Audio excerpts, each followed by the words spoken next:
आज के क्लास में सबसे पहले एक छोटा सा पॉइंट आपको समझाऊंगा जो आपने पहले भी पढ़ा हुआ है मेंसुरेशन चैप्टर में। मान लीजिए आपके पास में ग्राउंड है और ग्राउंड का एरिया आपके पास में गिवन है। ग्राउंड में हमें लगानी है टाइल्स और जो टाइल लगानी है उसका एरिया भी आपके पास में गिवन है। अब टाइल का साइज छोटा होता है सबको पता होगा और ग्राउंड का साइज क्या होगा बड़ा। तो टाइल ग्राउंड में लगानी है, ग्राउंड में टाइल लगाना है, ठीक है ना, ग्राउंड में टाइल लगाना है। उसका ग्राउंड का जो एरिया है मान लीजिए सपोज करते हैं आपके पास में वो स्क्वायर फीट में गिवन है। किसमें गिवन है? स्क्वायर फीट में। और जो टाइल है वो एरिया जो गिवन है वो स्क्वायर इंचेस में गिवन है। अब ऐसे में दिक्कत क्या आएगी, एक जगह स्क्वायर फीट है और दूसरी जगह स्क्वायर इंचेस। ये तो मुझे नंबर ऑफ टाइल्स निकालनी है, number of tiles required to cover ground. Ground को कवर करने के लिए जो टाइल्स की रिक्वायरमेंट है उसका फॉर्मूला क्या होगा? ग्राउंड का जो एरिया होगा, एरिया ऑफ वन टाइल, एक टाइल के एरिया से क्या कर दो, डिवाइड कर दो। मान लीजिए आपका ग्राउंड है, यहाँ पे आपको लगानी टाइल्स। हो सकता है टाइल आपको लगानी है वो रेक्टेंगल शेप में, हो सकता है वो स्क्वायर शेप में, हमें नहीं पता शेप कौन सा है। मान लीजिए शेप दे रखा है, सपोज करते हैं स्क्वायर रखा है, तो उसका एरिया कैसे निकालेंगे? Side into side. और ये रेक्टेंगल फॉर्म है तो एरिया कैसे निकालेंगे? लेंथ इनटू ब्रेड्थ करके निकालेंगे। ये सारी चीज आपको बताइए। तो मान लीजिए जो टाइल है वो स्क्वायर साइज में, किसमें सपोज करते हैं स्क्वायर साइज में, और जो साइड है वो 6 इंचेस है, 6 इंच है। अभी साइड है वो 6 इंचेस है तो एरिया कितना होगा? तो हम एरिया कैसे कर सकते हैं? 6 इंटू 6 इक्वल टू 36। कितना लिख सकते हैं? 36 स्क्वायर इंचेस। इसी तरीके से यदि आपके पास में जो ग्राउंड का एरिया है वो इंचेस में ना देके किसमें देखे? स्क्वायर फीट में, ठीक है। सपोज करते हैं आपके पास में 12,000 स्क्वायर फीट एरिया। अब ऐसे में मुझे नंबर ऑफ टाइल्स निकालने को करना क्या होगा? 12,000 स्क्वायर फीट को डिवाइड करना पड़ेगा किससे? 36 स्क्वायर इंचेस से। क्या डिवाइड करना पॉसिबल है? क्यों नहीं पॉसिबल है? क्योंकि आपका बेस यहाँ पर अनइक्वल है। जब तक ये बेस आपका सेम नहीं होगा तब तक आप डिवाइड नहीं कर पाएंगे। इस वाले सबसे पहले आपके पास में ऑप्शन क्या है? आप स्क्वायर फीट को किसमें कन्वर्ट करें? स्क्वायर इंचेस में कन्वर्ट करें। तो 1 फीट, 1 फीट बराबर होता है किसके? 12 इंचेस के। फिर मुझे 1 स्क्वायर फीट निकालना है, 1 स्क्वायर फीट निकालना तो मुझे करना क्या होगा? 1 फीट को 1 फीट से मल्टीप्लाई करना होगा। 1 फीट में यदि 12 इंचेस है तो क्या लिख सकते हैं? 144 स्क्वायर इंचेस लिख सकते हैं। तो हम कह सकते हैं कि 1 स्क्वायर फीट बराबर है किसके? 144 स्क्वायर इंचेस के। इसका मतलब अब मुझे यहाँ पे बेस को सेम करने के लिए क्या करना होगा? 12,000 को मल्टीप्लाई करना पड़ेगा किससे? 144 से मल्टीप्लाई करना पड़ेगा। ताकि आपका जो एरिया है वो स्क्वायर फीट से किसमें आ जाएगा? स्क्वायर इंचेस में आ जाएगा। अब यदि दोनों का एरिया स्क्वायर इंचेस में आ गया तो स्क्वायर इंचेस कैंसिल हो गया। अब आप डिवाइड कर सकते हैं, कितना आंसर आएगा आपका? तो 36 को कितना लिख सकते हैं यहाँ पे? 4। फिर 144 को 36 से डिवाइड किया जाएगा तो कितना आ जाएगा? 4 आ जाएगा। तो आपका 4 into 12,000, उसका मतलब 48,000 टाइल्स की आपको रिक्वायरमेंट होगी इस ग्राउंड में टाइल्स लगाने की। फिर स्क्वायर साइज है तो ये एक टाइल हो गई, 2 3 4। पहला तरीका क्या था? टाइल लगा लो उसके बाद काउंट कर लो। और पॉइंट है कि टाइल कितने खरीद के लाएं, ये दिक्कत आएगी ना। ज्यादा खरीद वापस नहीं होगा, पैसा बर्बाद हो जाएगा। कम खरीदी तो बार बार करना पड़ेगा, हो सकता है सेम साइज दोबारा मिलेगा, सेम करना भी तो दिक्कत आ जाएगी। तो पहले आपको जो भी ग्राउंड को कवर करना है उसमें कितनी टाइल्स की रिक्वायरमेंट होगी पहले आपको करना होगा, एक एस्टिमेटेड कैलकुलेशन करनी पड़ेगी। मेरे को लगभग कितनी टाइल्स की रिक्वायरमेंट है? 48। जब भी आप कंस्ट्रक्शन करते हैं सबसे पहले कंस्ट्रक्शन करने वाला पर्सन कॉन्ट्रैक्टर, आपसे पूछोगे कितने एरिया में टाइल लगानी है। तो हमें ये एरिया इसको पहले मेजर कर लो और जो टाइल हमें लगानी है उसका साइज पता लगा लो, ठीक है ना। एरिया ग्राउंड को या एरिया जो भी जिस एरिया में आपको टाइल्स लगानी है उसके एरिया को टाइल एरिया से कर दो, डिवाइड कर दो। तो आपके पास में एस्टिमेटेड टाइल्स आ जाएगी। और लगाते टाइम को टोटल हो सकते हैं, आप क्या कर सकते हो? 48,000 की जगह 400 टाइल्स ले लो, एक्सेल ले लो, 100 एक्सेल ले लो, 50 एक्सेल लो। डिपेंड करता है कि जो पर्सन फिट करने का काम करेगा, फिटिंग का, वो कितना एक्सपर्ट है। यदि एक्सपर्ट पर्सन होगा तो बेसिस क्या रहेगा? काम करेगा। तो नंबर ऑफ एक्स्ट्रा टाइल्स की रिक्वायरमेंट क्या होगी? कम होगी। आना नहीं होगा, बेको होगा, पता नहीं होगा, तो नंबर टाइल्स कितनी होगी? ज्यादा चाहिए। मेरा क्वेश्चन आपसे है कि टाइल्स कितनी चाहिए? 48,000। इसको निकालना बहुत आसान है। ग्राउंड के एरिया को टाइल के एरिया से कर दो, डिवाइड करो। दिक्कत कहां आ रही है आपको? ग्राउंड का एरिया स्क्वायर फीट में था और टाइल का एरिया कितना था? स्क्वायर इंचेस में। तो डिवाइड करना पॉसिबल नहीं हो रहा था, उसके लिए हमने क्या स्क्वायर फीट को किसमें कन्वर्ट कर दिया? स्क्वायर इंचेस में। नोट कर लीजिए बराबर से। ये सारी बातें मैं आपको बता रहा हूं चैप्टर में, संडे क्लास में इसका कर देना। तो जब आप बुक से कोई क्वेश्चन स्टार्ट करेंगे तो ये पॉइंट वहां पर यूज होगा।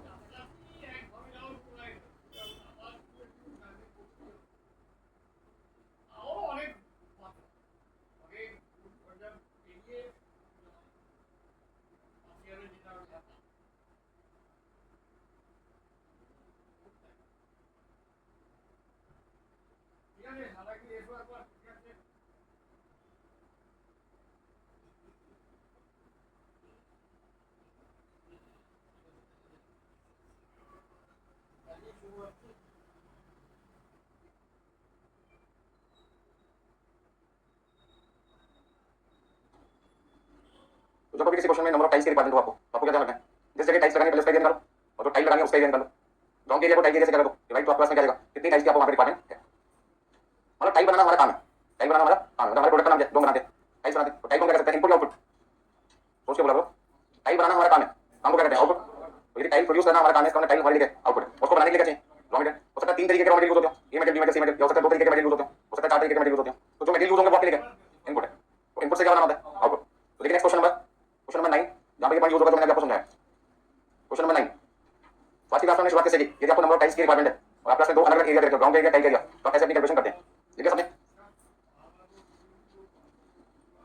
तो सबसे पहले बात करते हैं क्वेश्चन नंबर 9 की। Modern tiles limited made plastic tiles. ये कंपनी प्लास्टिक टाइल्स बनाने का काम करते हैं, जिसका स्टैंडर्ड साइज कितना है? 6 inches multiply by 6 inches multiply by 1/8 inches. अब ये 3 मल्टीप्लाई को दिखाई दे रहे हैं। तो जब आप टाइल बनाएंगे तो टाइल का क्या होगा? 6 इंचेस साइड होगा। अच्छा यहाँ पे 6 और 6 लिखा है, दोनों का साइज क्या सेम है? इसका जो शेप है वो कौन सा? स्क्वायर है, रेक्टेंगल है? स्क्वायर। अच्छा जब टाइल बनेगी तो कोई ना कोई तो उसकी थिकनेस भी होगी ना, मोटाई भी होगी। जो मोटाई है थिकनेस है वो कितनी है इसकी 1/8 इंचेस। तो सपोज करते हैं हम टाइल बना रहे हैं, जो टाइल बनेगी उसमें साइड कितनी होगी, दूसरी साइड कितनी है, और ये जो थिकनेस आपको दिखाई दे रही है मोटाई ये कितना है 1/8 इंचेस। तो कोई भी चीज बनाओगे उतना कुछ तो थिकनेस होगी ना, तो थिकनेस कितनी है इसकी 1/8 इंचेस। लगाने का टाइल देखिए आगे क्या क्वेश्चन है। From the following information you are required to calculate for direct material. ये सारे वेरिएंसेस आपको किसलिए निकालने हैं, डायरेक्ट मटेरियल के। कॉस्ट वेरिएंस निकालना है, प्राइस वेरिएंस निकालना है, यूसेज निकालना है, मिक्सचर और लास्ट में कौन सा पूछे ये वेरिएंस, पांच वेरिएंस निकालने। अब ध्यान से समझिए यहाँ पे क्या लिखा हुआ है, a standard mix of the compound required to produce an output of 20,000 square feet of tiles of 1/8 inches thickness is as follows। Line को फिर से पढ़ते हैं। स्टैंडर्ड मिक्स का मतलब क्या है बताओ, स्टैंडर्ड मिक्स का मतलब क्या, मिक्स का मतलब क्या होता है, मतलब यहाँ पे कम से कम कितने मटेरियल है, दो या दो से कितने लिखा हुआ है एबीसी। तो मिक्स का मतलब है मिक्सचर, मिक्सचर का मतलब क्या है जो आउटपुट हम बना रहे हैं जिसका नाम है टाइल, उसको बनाने में जो मटेरियल यूज किया जा रहा है वापस कितने तरीके के, तीन एबीसी। स्टैंडर्ड मिक्स का मतलब क्या हुआ, जैसा हमने सोच के रखा हुआ है, बजे देखोगे जो हमने मिक्स सोचा हुआ है वो इतना सोचा हुआ है कि जो कंपाउंड की बात चल रही है वहां पे कितनी टाइलें रख पाएंगे ये नहीं पता, लेकिन कितना एरिया कवर हो पाएगा 20,000 स्क्वायर फीट एरिया। लाइन को फिर से ध्यान से समझते हैं। एक कंपाउंड आपके पास है, इस कंपाउंड में हमें क्या करनी है, टाइल्स लगानी है। तो टाइल्स लगानी है, ध्यान से समझना। जो हमारा कंपाउंड है उसकी थिकनेस कितनी है, गहराई कितनी है, डेप्थ कितनी है वो भी पता लगा लेते हैं। टाइल की मोटाई तो पता लग गई, लेकिन जिस कंपाउंड में हमें टाइल लगानी है उसकी जो डेप्थ है गहराई है वो कितनी है 1/8 इंच। अब टाइल की मोटाई भी 1/8 इंच है, कंपाउंड की डेप्थ भी कितनी है, गहराई कितनी है। तो जैसे इस टाइल को इस कंपाउंड में रखेंगे तो उसकी डेप्थ है और टाइल की जो थिकनेस है वो बैलेंस हो जाएगी। आपने अपने घर में भी टाइल लगाते हुए देखा होगा, तो टाइल आपको क्या दिखाई देता है, ऊपर नीचे हमको प्लेन दिखाई देते हैं, प्लेन को दिखाई देते हैं, क्योंकि जिस कंपाउंड में टाइल लगानी है उसकी डेप्थ होती है जितनी टाइल की मोटाई होगी, ताकि फर्स्ट ऊपर नीचे ना हो। तो समझ में, जैसे मैं इस टाइल को बनाकर यहाँ पे रखूंगा क्या होगा, ये तो गहराई थी 1/8 इंच, इस टाइल की मोटाई से क्या होगा बैलेंस हो जाएगा, ढक जाएगा। ढकने के बाद क्या होगा, सिर्फ आपको टाइल से टाइल दिखाई देंगी, उनकी गहराई नहीं दिखाई देगी आपको। इसी तरीके से सिर्फ टाइल्स के जॉइंट दिखाई देगा, क्या नहीं दिखाई देगा, उसकी थिकनेस दिखाई नहीं देगी। बस समझ में। तो पहला पॉइंट क्या है, हमें थिकनेस चेक करनी है, हमें नंबर ऑफ टाइल्स की रिक्वायरमेंट है, नंबर ऑफ टाइल्स लगानी कहां पर है, कंपाउंड में लगानी। तो फिर से इस लाइन को ध्यान से पढ़ते क्या लिखा हुआ है, क्योंकि ये क्वेश्चन का सबसे मेन पॉइंट है। कहते हैं जो स्टैंडर्ड मिक्स हम लगा रहे हैं, पहले तो स्टैंडर्ड मिक्स का मतलब क्या वो समझ लो। मिक्स का मतलब क्या, दो या दो से ज्यादा तरीके का मटेरियल आप यूज करें, मतलब इनपुट जो है उसमें कौन कौन से मटेरियल है, ए मटेरियल, बी मटेरियल और कौन सा सी मटेरियल।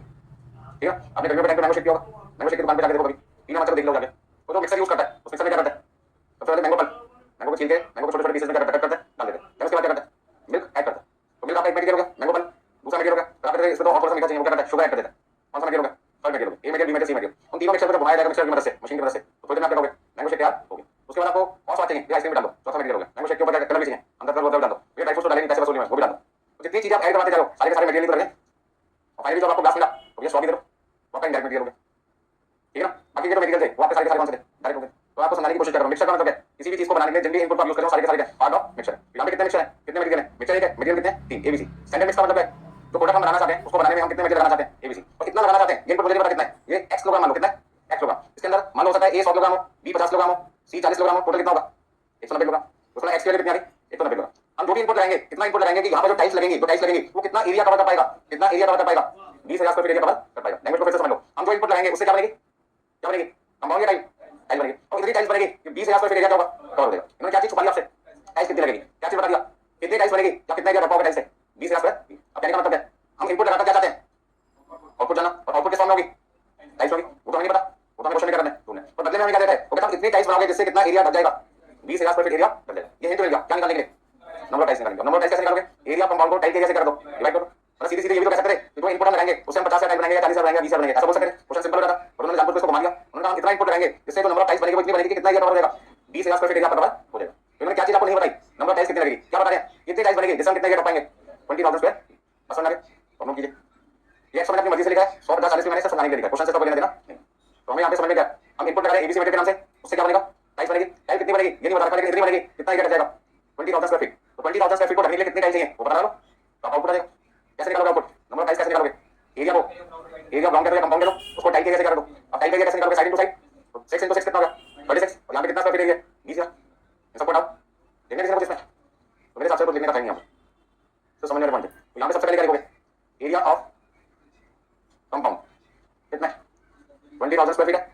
हम इसे कैसे लिख सकते हैं 20,000 into 144 स्क्वायर इंच नहीं लिख सकते, अभी बताया ना 1 स्क्वायर फीट बराबर होता है 144 स्क्वायर इंचेस के। तो एक ही बात है ना भाई, आपके पास में 100 का एक नोट है, मेरे पे 10 के 10 नोट है, अमाउंट तो सेम ही है, 10 के 10 नोट भी 100 के बराबर होता है, 100 का एक नोट भी तो 100 के बराबर ही होता है। तो स्क्वायर इंचेस हो या स्क्वायर फीट हो, एरिया पे एरिया। अब एरिया ऑफ वन टाइल कितना होगा, 6 inches into 6 inches equal to 36 square inches. तो क्या निकाल पाएंगे, नंबर ऑफ टाइल्स निकाल पाएंगे, number of tiles produce from, किससे बनाया आपने, स्टैंडर्ड मिक्स। ठीक है, स्टैंडर्ड मिक्स का मतलब क्या, standard input, standard input. Standard input का मतलब क्या होगा, material A plus material B plus material C. बस समझ में। अब आप बताओ 20 स्क्वायर फीट एरिया को यदि इंचेस में कन्वर्ट करूंगा तो 144 से मल्टीप्लाई करना पड़ेगा, डिवाइड बाय 36। तो कितनी टाइप्स आपकी बनेगी, किससे बनेगी, एबीसी मटेरियल यूज करके। अब एबीसी कितना लगेगा, तो क्वेश्चन में आपको बताया था कितना कितना 600 किलोग्राम ए मटेरियल है, 400 किलोग्राम बी मटेरियल है और 500 किलोग्राम सी मटेरियल। टोटल मिलाकर कितना हुआ इन तीनों का सम, 1500 किलो। तो आप ऐसे कह सकते हैं क्वेश्चन में कि 1500 किलोग्राम इनपुट लगाकर हम कितना एरिया ढक पाएंगे, 20,000 स्क्वायर फीट एरिया कंपाउंड ढक पाएंगे, जिसके लिए हमें कितनी टाइल्स की रिक्वायरमेंट होगी, 80,000 टाइल्स की रिक्वायरमेंट होगी। तो सीधे कैसे बोलो 1500 किलोग्राम लगाकर मटेरियल कितनी टाइल्स बनेगी, 80,000 बनेगी। हमें चाहिए थी ये वाली बात, इन्होंने घुमा दिया इस बात को। हमें तो आउटपुट चाहिए ना, तो आउटपुट एरिया में थोड़ी होता है, आउटपुट किसमें होगा, टाइल्स में बनाने। आउटपुट का मतलब जो चीज हम प्रोड्यूस करते हैं, हम क्या प्रोड्यूस करते हैं, क्वेश्चन के फर्स्ट लाइन में क्या लिखा है, कंपनी क्या बनाती है, टाइल्स बनाती है। तो टाइल्स बनाना आपके लिए आउटपुट है ना, ग्राउंड बनाना थोड़ी आपके आउटपुट है, ग्राउंड में टाइल्स बनाना आउटपुट थोड़ी आपका, बनाना आपके लिए आउटपुट है। बस समझ आ गई सीधी सीधी। चलो तो इस क्वेश्चन को खत्म करना दो, बहुत सिंपल क्वेश्चन। इस क्वेश्चन में दिक्कत क्या है, बच्चा ना 1/8 को देखकर परेशान रहता है, उसको लग जाता है उसका क्या करूं उसका क्या करूं, कुछ नहीं करना, कुछ चीजें फालतू में करेक्ट होती है जिसका कोई यूज नहीं है। ठीक है, नोट करिए सबने। अब अपने कितने वर्किंग नोट बनते हैं, 5 बनाओगे, बनाओगे। बहुत आसान चैप्टर है, सिर्फ आपको क्या करना है, वर्किंग नोट नंबर 1 और वर्किंग नोट नंबर 2 की सारी कैलकुलेशन ढूंढनी है, उसके बाद 3 4 5 की शुरुआत करनी है, सारे एक साथ ना करो। तो सबसे पहले हमें यहाँ पे क्या लिखना है, बजटेड कॉस्ट, दूसरा आपके पास क्या है, एक्चुअल कॉस्ट, तीसरा आपके पास है एक्चुअल क्वांटिटी है, स्टैंडर्ड प्राइस।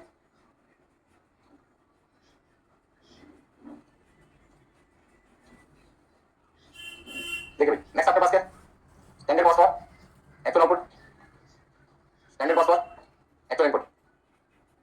कोई दिक्कत इसमें किसी को, मटेरियल के नाम क्या है, पहले तो फॉर्मूला है standard quantity into standard price, actual quantity into actual price, actual quantity into standard price. और यहां पर आपको क्या लिखना है,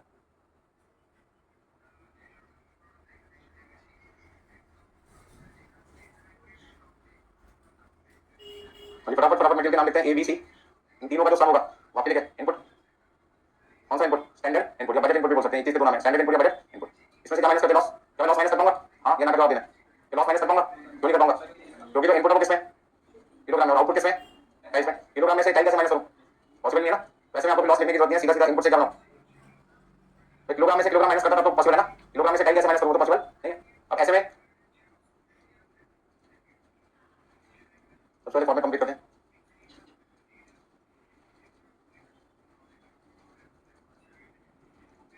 चलिए फटाफट फटाफट लिखते हैं यहाँ पे एबीसी। सबसे ज्यादा टाइम किसमें खराब होता है ये सब चीज लिखने में, बने बनाए मिलने चाहिए फॉर्मेट में, क्वेश्चन करने में इतना टाइम नहीं लगता, इतने फालतू की चीजें लिखने में लगा। ठीक है फटाफट फटाफट आप यहाँ पे कोशिश करें घर से बना के लाए हो। और क्वेश्चन को देख के पता लगे 5 वर्किंग नोट है, तो मटेरियल के हिसाब से बना के 3 मटेरियल 3 2 है तो 2 1 है तो 1।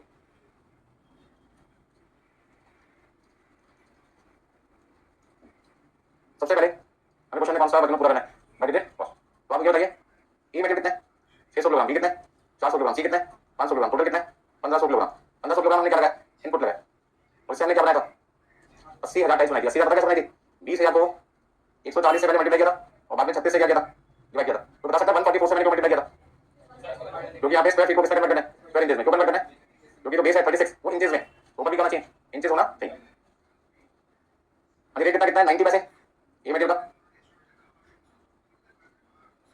एक्चुअल में नीचे क्या लिखा है ध्यान से पढ़ना, ड्यूरिंग दिसंबर 8 मिक्सेस वर प्रोसेस। 8 मिक्सेस का मतलब 8 मिक्सेस का मतलब क्या, मैंगो शेक की दुकान का एग्जांपल चल रहा था, क्या वो एक ही बार मैंगो शेक बना के पूरे दिन बेचता रहता है, क्या करता है एक जाम में दारू देना उसका, उसमें मान लीजिए 5 ग्लास बनता है एक बार में, 5 ग्लास बना दिया फिर 10 वाला फिर क्या करेगा, दोबारा से वो क्या करेगा, मैंगो बन मिल्क शुगर जो भी चीज चाहिए ऐसा दिन में मान लीजिए 100 बार करता है, कितना करता है, तो कितने मिक्सेस हो गए उसके 100 मिक्सेस हो गए, कितने हो गए 100 मिक्सेस। यहाँ क्वेश्चन में कितनी बार एक ही मटेरियल यूज कर रहे हैं बार बार, कितने मिक्सेस हैं 8 मिक्सेस। तो एक्चुअल में जो हमने प्रोडक्शन किया वो कितने गुना किया, 8 गुना किया। तो वो कहते हैं एक बार में हमारे 5 ग्लासेस मैंगो शेक के बनते हैं, तो 1 मिक्स इक्वल टू कितना आउटपुट हुआ 5 ग्लासेस हो गए ना, 1 बार मतलब एक बार में एक बार जाग को भर गए हम कितने ग्लासेस मैंगो शेक तैयार कर पाते हैं 5 कर पाते हैं, तो 1 मिक्स हो गया ना। मिक्स का मतलब है ए मटेरियल बना था मैंगो बन, बी मटेरियल है मिल्क और सी है शुगर, तीनों को जोड़ दिया 1 मिक्स हो गया इक्वल टू कितना आउटपुट हुआ 5 ग्लासेस। ऐसा दिन में वो कितनी बार करता है 100 बार करता है, 50 बार करता है, 40 बार करता है, 200 बार करता है, डिपेंड करता है डिमांड कितनी, यहाँ पर डिमांड कितनी है 8 गुना। तो हमने यहाँ पे जो इनपुट लगाया वो कितने टाइम्स लगाया 8 टाइम्स लगाया, उसको नाम दे दिया 8 मिक्सेस, नाम दे दिया 8 मिक्सेस। चलिए अभी एक्चुअल में हमने कितना मटेरियल ला के दिया मतलब लाके देना था 8 गुना, 600 का 8 गुना कितना था 4800, और लगा कितना 5000। इतना कहीं ना कहीं वर्कर ने वेस्टेज क्या कर दी, ज्यादा कर दी ना, और ज्यादा वेस्टेज का नतीजा क्या हुआ,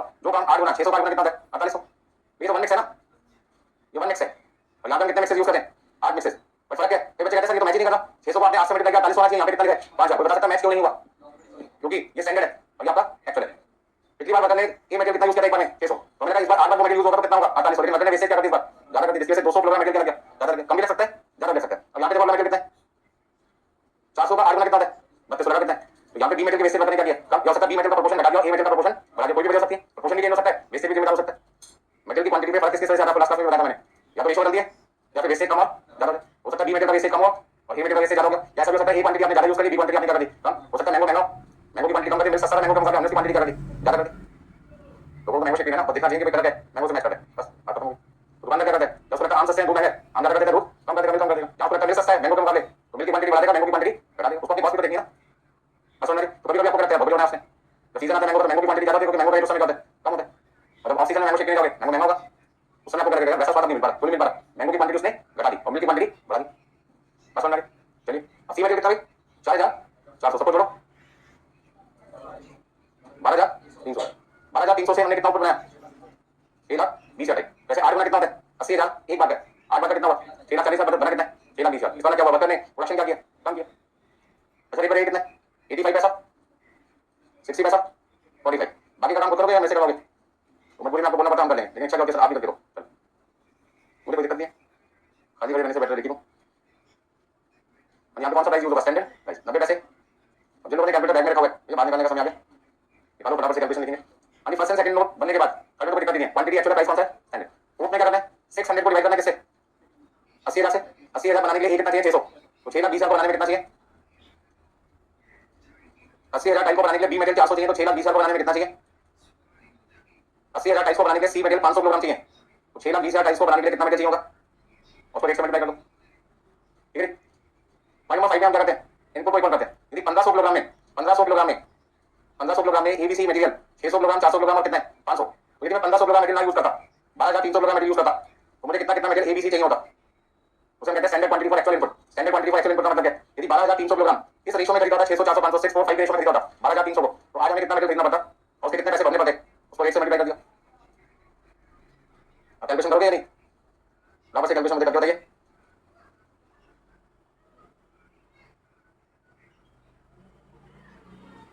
अभी पहले कितना बताया, 540, दूसरा 260, 200, यहाँ पे कितना लिखना है, 4250, हाँ जी 1740, 1980, 4500, 1885, 1760। अब चेक कर लो एक बार, 4185 2015 1550 44 एक मिनट, 4428 2132 1640। और इसके बाद आपको क्या करना है, आंसर्स निकालने हैं। आंसर निकालने के फॉर्मूले मैंने आपको बताई रखे हैं, किसी को फॉर्मूले में भी दिक्कत है तो उसके लिए मैंने नंबर भी बता रखा आपको, फिर भी दिक्कत है एग्जाम में चॉइस होती है, कोई क्वेश्चन कर सकते हैं किसी चैप्टर में, तो मुझे लगता नहीं कि आप इसको छोड़ के आओगे, लेकिन प्रैक्टिस करो 2-3 बार, तो कोशिश करो कैलकुलेशन करने की, आपको याद आएगा कौन सी चीज कहां से देख के लिखा हूं। मेन कैलकुलेशन मेरे हिसाब से स्केल को पूछो से माने तो 3 4 5 में कोई दिक्कत नहीं, सब देख के लिखना होता है आपको।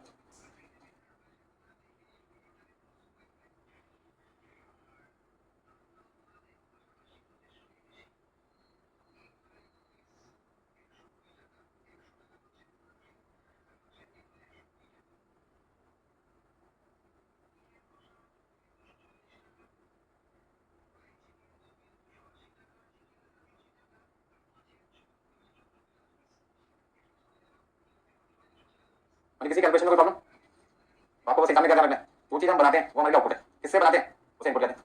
अब यदि इनपुट से आउटपुट ना मिल पाए तो आपको आउटपुट ढूंढना पड़ेगा, जैसे क्वेश्चन में ढूंढा इनपुट से क्या बनता है टाइल, पर हमें क्वेश्चन में नंबर टाइल्स ना बता के बता दिया कि टाइल्स बनेगी वो इतनी बनेगी कि कंपाउंड का 20 स्क्वायर फीट एरिया कवर होगा, हमको कोई बात नहीं, कंपाउंड के एरिया को टाइल के एरिया से डिवाइड करके क्या निकाल सकते हैं, नंबर ऑफ टाइल्स निकाल सकते हैं, अपना काम चला रहे हैं हमको कैसे भी, क्वेश्चन में डायरेक्ट दे रखा था डायरेक्ट कर लेते, नहीं देखा था निकाल लेते।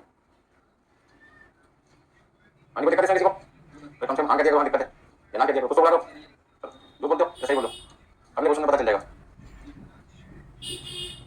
इतनी मेहनत मैं आप लेकर तो आप भी तो उतना रिस्पॉन्स बनाओगे, अभी अपनी प्रैक्टिस ले पूरी यहाँ पे क्लास, लेकिन जितना यहाँ पे मेहनत करोगे एग्जाम में आपको उतना आसान लगेगा। बच्चे भी पक गए तेज देते सर नहीं, चलो सॉल्यूशन करके दिखाऊं। सबसे पहले कौन सा आंसर निकालते हैं, पहले आपके पास है मटेरियल कॉस्ट वेरिएंस, फॉर्मूला याद है, हम लिखते हैं 4 - 2, एग्जाम में बिल्कुल नहीं लिखना, सिर्फ समझाने के लिए। अच्छा लिख दो, अगर कोई गड़बड़ नहीं है, हमारी अंडरस्टैंडिंग में 4 - 2 ने क्या लिखना है, स्टैंडर्ड कॉस्ट और एक्चुअल माइनस 2 का मतलब एक्चुअल कॉस्ट, ये जो मैंने नंबरिंग लिखा है 4 और 2, 4 का 4 का 3 और 2 का मतलब सेकंड का 3।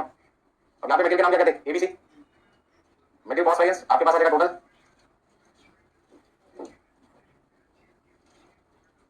दूसरा क्या निकालते हैं मटेरियल प्राइस वेरिएंस, पी का मतलब प्राइस वेरिएंस, फॉर्मूला लिखते हैं 3 - 2, 3 minus 2. C का मतलब working note number 3 actual quantity eight standard price minus ऊपर भी एक्चुअल कॉस्ट लिखना था.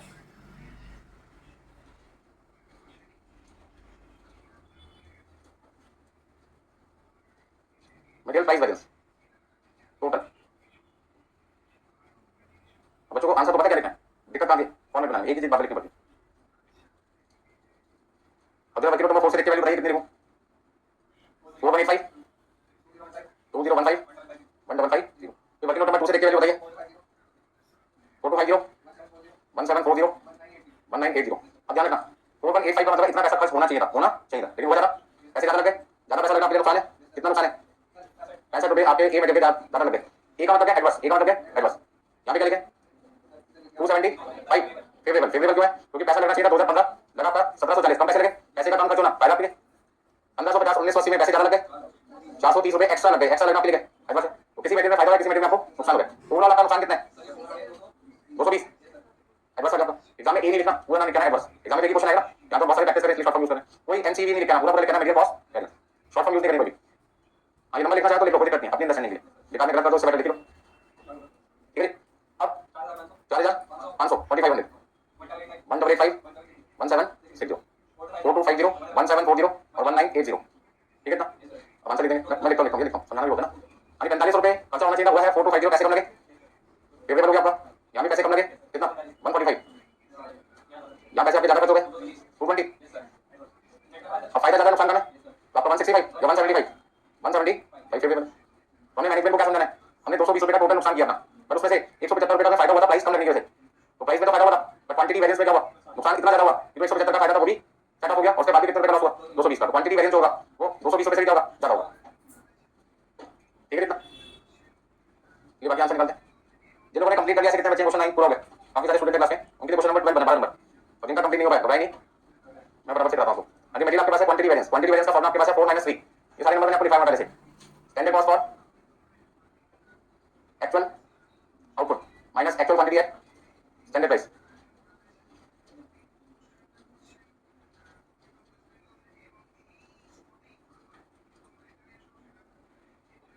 एमएमवी का मतलब material mix variance. Material mix variance formula क्या लिखोगे, फॉर्मूला क्या लिखेंगे इसका 5 - 3.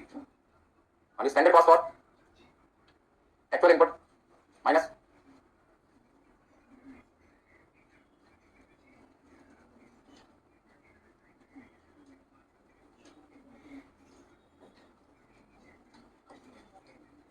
अच्छा वाई का मतलब क्या लिखा था, yield variance 4 - 5. Standard cost for actual output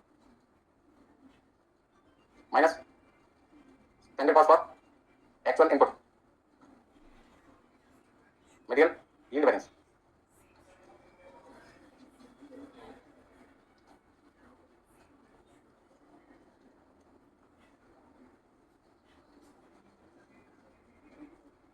अभी फटाफट वैल्यू लिखो.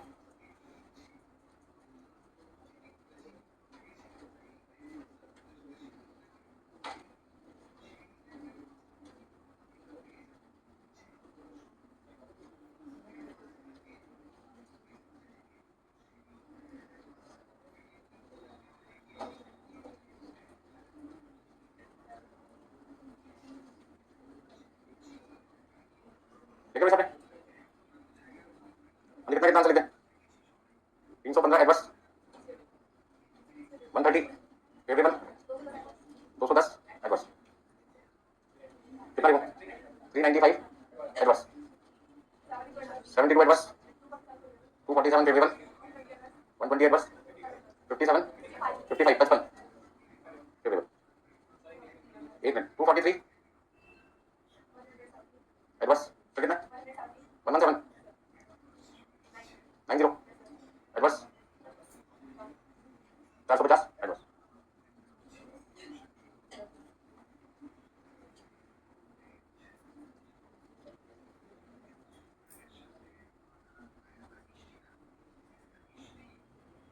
ओके सब. लेकिन नेक्स्ट आपका क्वेश्चन नंबर 12 ध्यान से पढ़ते हैं क्या चीज है इसमें. क्वेश्चन नंबर 12 में लिखा है X limited is producing floor cover. क्या बनाती है कंपनी, फ्लोर कवर बनाते हैं in roll of standard size measuring 3 metre wide and 30 metre long by feeding raw materials to a continuous process machine. Standard mixture fixed for a batch 900 square meter of floor cover is as follows. क्या मतलब इसका? Company का नाम है X limited, जो क्या बनाते हैं, रोल कवर बनाते हैं, किस फॉर्म में, रोल की फॉर्म में। जैसे मान लीजिए हमारे पास एक पेपर है, उसको यदि मैं फोल्ड करूं तो क्या बनता है, रोल बनता है ना, रोल को घुमा देते हैं तो क्या बनेगा, रोल बन जाएगा। सबसे पहले क्वेश्चन को समझते हैं। तो रोल हम बनाते हैं, उसकी मेजरमेंट क्या 3 मीटर वाइड है और 30 मीटर क्या लॉन्ग है। तो जो फ्लोर कवर हम बना रहे हैं वो सपोज करते हैं 3 मीटर वाइड है और 30 मीटर क्या लॉन्ग है। यदि मैं इस रोल मतलब इसको, ये जो हमारा फ्लोर कवर है, इसका एरिया देखो तो कितना है, एरिया कितना कवर है, एक फ्लोर कवर से, वन फ्लोर कवर से, बताओ 3 मीटर वाइड है 30 मीटर लॉन्ग है, तो लेंथ इनटू ब्रेथ हो गया, एल इनटू बी, मतलब आप कह सकते हैं 30 metre into 3 metre equal to 90 square metre. मतलब एक आपके पास जो फ्लोर कवर है वो यदि जमीन पे बिछाया है तो जमीन कितना रह जाएगा, 90 स्क्वायर मीटर एरिया कवर हो जाएगा। अच्छा इसको आप ऐसे भी तो कन्वर्ट कर सकते हैं, यदि मैं इस रोल को फोल्ड कर दूं, ठीक है ना, जैसे आप देखो शादियों में रातों में रिंग फंक्शन होता है तो काली माला काली लेके आते हैं, खोल के थोड़ी लाते हैं, क्या करके लाते हैं, फोल्ड करके लाते हैं, क्योंकि फोल्ड करके लाने से क्या कम जगह में ज्यादा से ज्यादा रोल वो लेके आ सकता है, उसकी ट्रांसपोर्टेशन कॉस्ट क्या लगेगी, कम लगेगी, और खराब होने का नुकसान भी क्या होगा, कम होगा, डैमेज नहीं होगा। तो यदि मैं इसको फोल्ड कर दूं तो फोल्ड करने के बाद में ये कुछ इस तरीके की शेप में आ जाएगा ना, इसको फोल्ड कर दिया तो इस तरीके से आप इसे क्या कर सकते हैं, वन थोड़ा सा डिजाइन डाल देते हैं, वो तो बताएं तो फोल्ड करोगे तो इस तरीके की डिजाइन दिखाई। अब कहने का मतलब ये कि वन रोल किसके बराबर है, वन रोल किसके बराबर है, वन रोल किसके बराबर है, 90 स्क्वायर मीटर के बराबर है। मतलब एक रोल से हम कितना एरिया कवर कर सकते हैं, 90 स्क्वायर मीटर एरिया कवर कर सकते हैं। अब जो आउटपुट है वो रोल है, बट आप इसे भी आउटपुट कह सकते हो, रोल का भी आउटपुट है, बता कितना है, ओपन फॉर्म में और ये क्लोज फॉर्म में। यदि बंद कर देंगे तो रोल बन जाएगा, ओपन कर देंगे तो क्या बन जाएगा, मैक्रो बन जाएगा। बात है यदि मान लो मेरा A4 साइज की शीट है, उसको यदि मैं मान लो जैसे हो गया A4 साइज शीट से बना के इसको यदि जमीन पे बिछा देंगे तो कितना एरिया कवर हो जाएगा, मान लीजिए 90 स्क्वायर मीटर। उसको यदि मैं फोल्ड करूंगा तो क्या बन जाएगा, रोल बन जाएगा। अब क्वेश्चन में बोल क्या है, वो बोले कि स्टैंडर्ड मिक्स, स्टैंडर्ड मिक्स का मतलब क्या हुआ, स्टैंडर्ड मिक्स का मतलब क्या हुआ, इनपुट मिक्स का मतलब है एक से ज्यादा तरीके का मटेरियल यूज हो रहा है, मतलब दो या दो से ज्यादा, तो कितने मटेरियल यूज हो रहे हैं, ए मटेरियल बी मटेरियल और सी मटेरियल, तीन तरीके के मटेरियल यूज हो रहे हैं। तो सबसे पहले बात आती है स्टैंडर्ड मिक्स, स्टैंडर्ड मिक्स मतलब कि material A plus material B plus material C. अच्छा ए मटेरियल यहाँ पर किसमें, किलोग्राम में, कितना किलोग्राम है, 2000 किलोग्राम है, बी मटेरियल 800 किलोग्राम है और सी मटेरियल क्या 20 गैलन है। अभी दिक्कत आ गई, ये किलोग्राम में, ये किलोग्राम में और तीसरा क्या गैलन, ठीक है। अभी मैंगो शेक का एग्जांपल चल रहा था, मैंगो शेक में जो मैंगो पल्प है, मैंगो तो किलोग्राम में खरीदे जाते हैं, दूध मिल्क किलोग्राम में थोड़ी खरीदते हैं, वो तो गैलन लीटर में लीटर में आता है, और जो शुगर है वो किलोग्राम में खरीदते हैं। क्या 1 किलो चीनी थोड़ी डालने में 400 ग्राम 300 ग्राम 200 ग्राम जितनी रिक्वायरमेंट होगी उतना डालना पड़ेगा, बहुत ज्यादा मीठा हो जाएगा तो भी 10 पानी पी पाएगा और फीका होगा तो टेस्ट नहीं आएगा, तो देखना पड़ेगा ना किसका कितना चाहिए। तो यहाँ पे दो चीजें किलोग्राम में, तीसरा गैलन में। अब आपका दो ऑप्शन है, पहला ऑप्शन या तो एग्जाम में आपको बताएंगे एक गैलन में कितने किलोग्राम मटेरियल होता है, उससे आपको करना पड़ेगा 20 को मल्टीप्लाई करना पड़ेगा ताकि गैलन किसमें कन्वर्ट हो जाए, किलोग्राम में, किलोग्राम में कन्वर्ट हो जाए।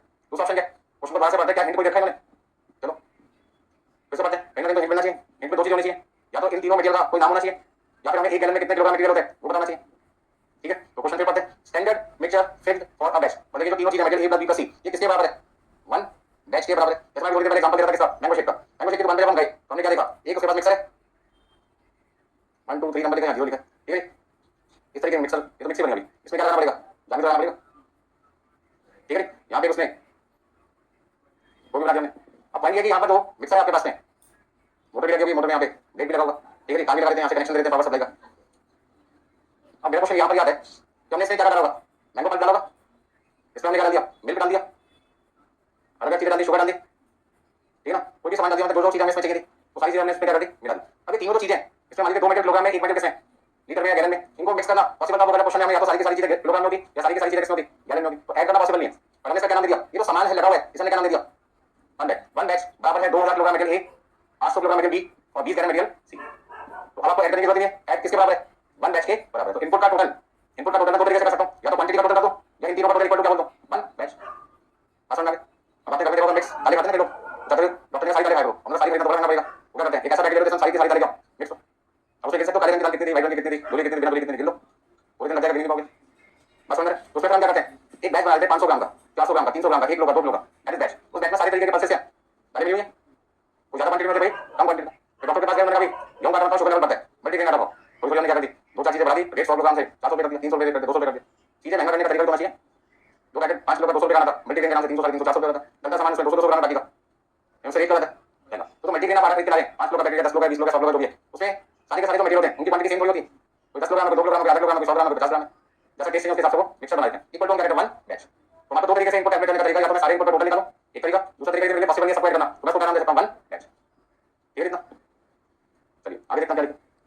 अच्छा रेट आपके पास है, 1 रुपये पर किलोग्राम, 1.5 रुपये पर किलोग्राम और 30 रुपये पर गैलन। मेरा क्वेश्चन ये है, हम लगा क्या रहे हैं, लगा क्या रहे हैं, जल्दी बताओ, लगा के इनपुट रहे या आपके लिए क्या, और इसे बना क्या रहे हैं, आउटपुट बनाने, तो रोल आपके लिए क्या। अब क्वेश्चन में मैंने दिक्कत कर दी, क्या दिक्कत कर दी, कहते हैं एक बैच इनपुट इन तीनों के बराबर है, एक बैच इनपुट इन तीनों मटेरियल के बराबर है, जिससे हम क्या बनाते हैं, इतना रोज बनाते हैं तो कितना एरिया कवर कर पाएगा, 900 स्क्वायर मीटर एरिया कवर कर पाएगा, इन्होंने सीधा सीधा नहीं बताया, कल नहीं बताया सीधा सीधा कि एक बैच से कितने वोल्ट बनते हैं। उन्होंने कहा एक बैच से इतने वोल्ट बनते हैं, कितना एरिया कवर कर पाएगा। तो उसका मुझे टोटल एरिया देता है, 1 वोल्ट एरिया से क्या कर दो तो क्या पता चलेगा। एक बैच इनपुट से हमारे कितने नंबर वोल्ट बनेंगे, मतलब आउटपुट पता चलेगा।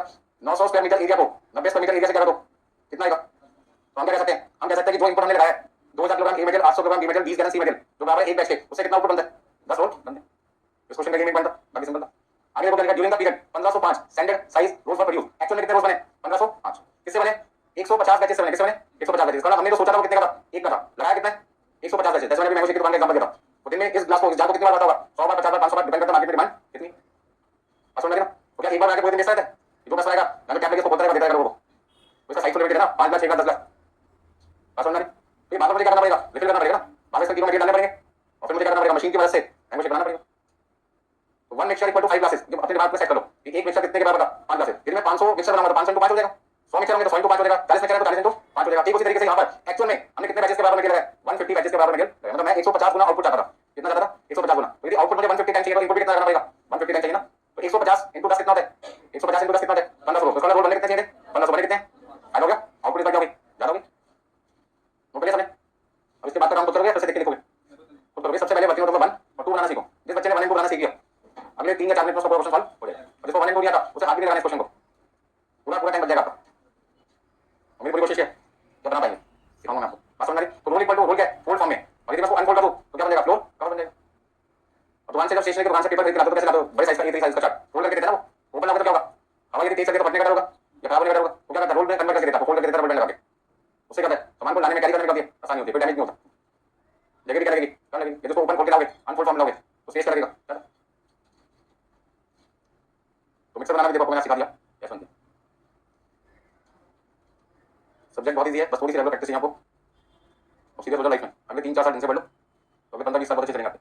उसके बाद क्या होगा, समझदार हो चुके होंगे, इन्वेस्टमेंट चालू हो जाएगी, प्रमोशन अच्छी हो जाएगी, और लोन की गिरफ्त में आ जाओगे, हर चीज लोन पे आ जाएगी जिंदगी। ऐसा हो जाएगा ना, मकान भी अपना होना चाहिए, गाड़ी भी अपनी होनी चाहिए, दोस्त से भाई महंगी गाड़ी होनी चाहिए, मोबाइल से महंगा होना चाहिए, घर में किसी का इतना महंगा मोबाइल होना चाहिए। इच्छा इतनी बढ़ चुकी होंगी, इंसान अगले 15 साल बाद 10 साल बाद कर्जे में डूब चुका होगा, ठीक है ना। चीजें सारी होंगी पर हर चीज इंस्टॉलमेंट में चल रही होगी, तो 10 साल तक तो सही रहता है, 10 साल बाद बंदा क्या काम से।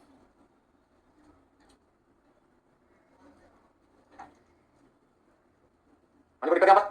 तो यदि इनपुट का टोटल ऐड करना पॉसिबल ना हो तो आप उस इनपुट के टोटल को क्या बोल सकते हो, 1 बैग बोल सकते हो, 1 मिक्सर बोल सकते हो, 1 बैग बोल सकते हो। एक बैग में सब कुछ मिला दिया। अब यहाँ पे समझना है सबको। अब क्वेश्चन में सबसे पहले हमें करना है वही 5 वर्किंग नोट बनाने, घूम करके वहीं आ रहे हैं, पहला क्या बजट कॉस्ट, दूसरा कौन सा आपका एक्चुअल कॉस्ट, तीसरा आपके पास है एक्चुअल क्वांटिटी है स्टैंडर्ड प्राइस।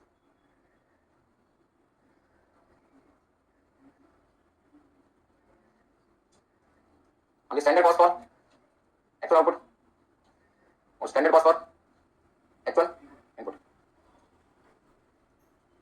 अच्छा मटेरियल के नाम क्या क्या है, एबीसी। उससे पहले आपको लिखना पड़ेगा standard quantity into standard price, actual quantity into actual price. Quantity actual price कौन सा होना चाहिए यहाँ पर, स्टैंडर्ड। यहाँ पे आप लिखोगे standard quantity for actual output, और यहाँ लिखेंगे standard quantity for actual input multiply by standard price. हाँ मटेरियल के नाम हमने लिखे एबीसी, और यहाँ पे जो हमारा इनपुट है ना तो वो किलोग्राम में और ना ही वो किसमें गैलन में, हम उसे किसमें लिखेंगे 1 बैच। और 1 बैच इनपुट से क्या बनेगा आउटपुट, आउटपुट किस फॉर्म में, आउटपुट किस फॉर्म में रोज के फॉर्म में। रोज कैसे निकालेंगे, रोज निकालने का तरीका क्या होता है, उन्होंने कहा एक बैच इनपुट से आप कितना एरिया कवर कर पाते हैं, 900 स्क्वायर मीटर एरिया कवर कर पाते हैं। एक बैच इनपुट से आप जो रोज बनाएंगे वो कितने रोज बनेंगे, कितना एरिया कवर होगा 900 स्क्वायर मीटर।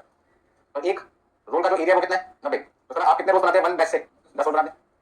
मतलब सीधा सीधा नहीं बोल सकते एक बैच से 10 रोज बनते हैं, ऐसे नहीं बोले, एक बैच से आप कितने रोज बना पाते हैं जिससे 900 स्क्वायर मीटर एरिया कवर। बस समझ में। चलिए इनपुट कितना कितना था वो भी सब निकालेंगे। एक्चुअल में आ जाओ, एक्चुअल में आपने जो बैचेस लगाए वो कितने बैचेस इनपुट लगाए 150 बैचेस लगाए, मतलब 150 गुना आप आउटपुट चाहते थे। वर्कर ने एफिशिएंटली काम किया तो आपका आउटपुट एक बैच से 10 आता है। सोच के सोचो, मतलब सोच के चलते हैं, एक बैच से 10 रोल बनते तो 150 से कितने बनने चाहिए 1500, पर बने कितने 1505 रोल्स। फायदा हो गया ना, बनना चाहिए था 1500 रोल, बने कितने 1505, 5 रोल्स एक्स्ट्रा बने। आपकी एक्सपेक्टेशन से ज्यादा प्रोडक्शन हो रहा है, इसका फायदा आपके लिए। वर्कर ने वेस्टेज क्या एक तरीके से कम की होगी। आगे देखते हैं,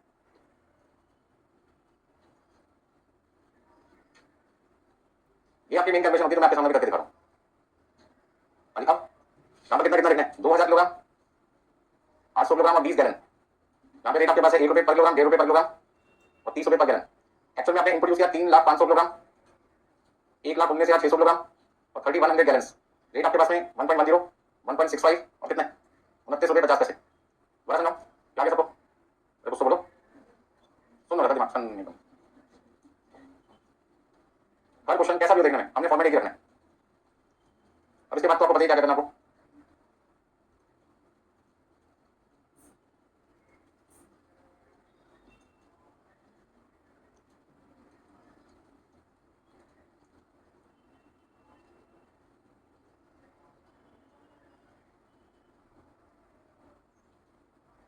बताओ कितना लिखना है। वर्किंग नोट नंबर 1 एंड 2 में कोई प्रॉब्लम किसी को? अब आगे देखिए, क्वांटिटी एक्चुअल लिखनी है आपने, क्वांटिटी एक्चुअल लिखनी है आपने, और प्राइस कौन सा लिखना है? स्टैंडर्ड। यानी 10 रोल को बनाने में ए मटेरियल चाहिए 2000 किलोग्राम, बी चाहिए 800 किलोग्राम और सी चाहिए 20 गैलन। यानी 10 रोल को बनाने में, 10 रोल को बनाने में इतना इतना मटेरियल चाहिए, तो 1505 रोल्स को बनाने में कितना चाहिए होगा? 1505 को बनाने में कितना चाहिए होगा? रेट आपके पास 1, 1.5 एंड 30। अभी आप इनपुट की बात करें तो एक बैच इनपुट में मटेरियल ए है 2000 किलोग्राम, बी 800 किलोग्राम और सी कितना 20 गैलन। तो 150 बैचेस में कितना इनपुट चाहिए होगा आपको? रेट आपका है 1 रुपये, 1.5 रुपये और 30 रुपये। बराबर से कैलकुलेशन करके मुझे बताइए कितना कितना लिखना है यहाँ पर।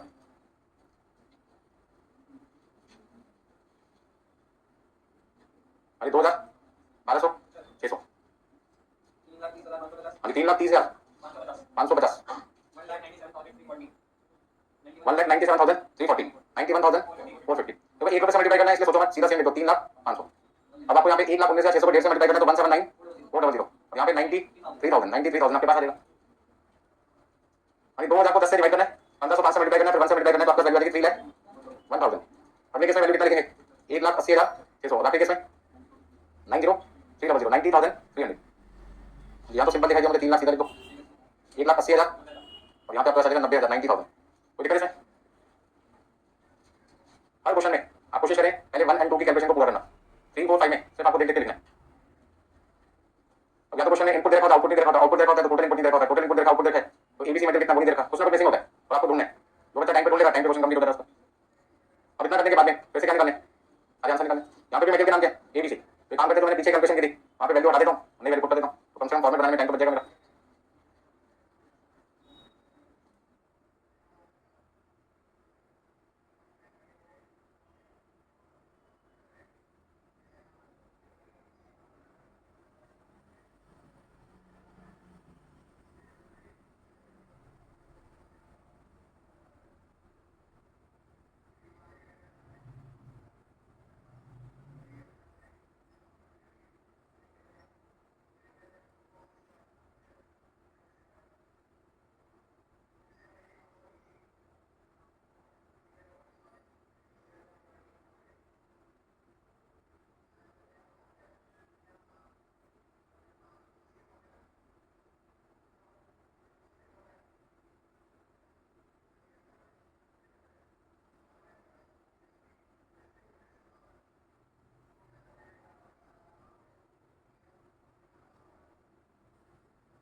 हो गया सबका?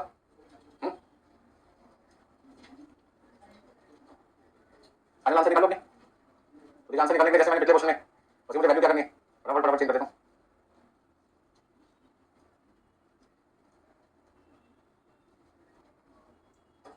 फॉर्मेट करने में मिल जाए तो काम बहुत जल्दी हो गया।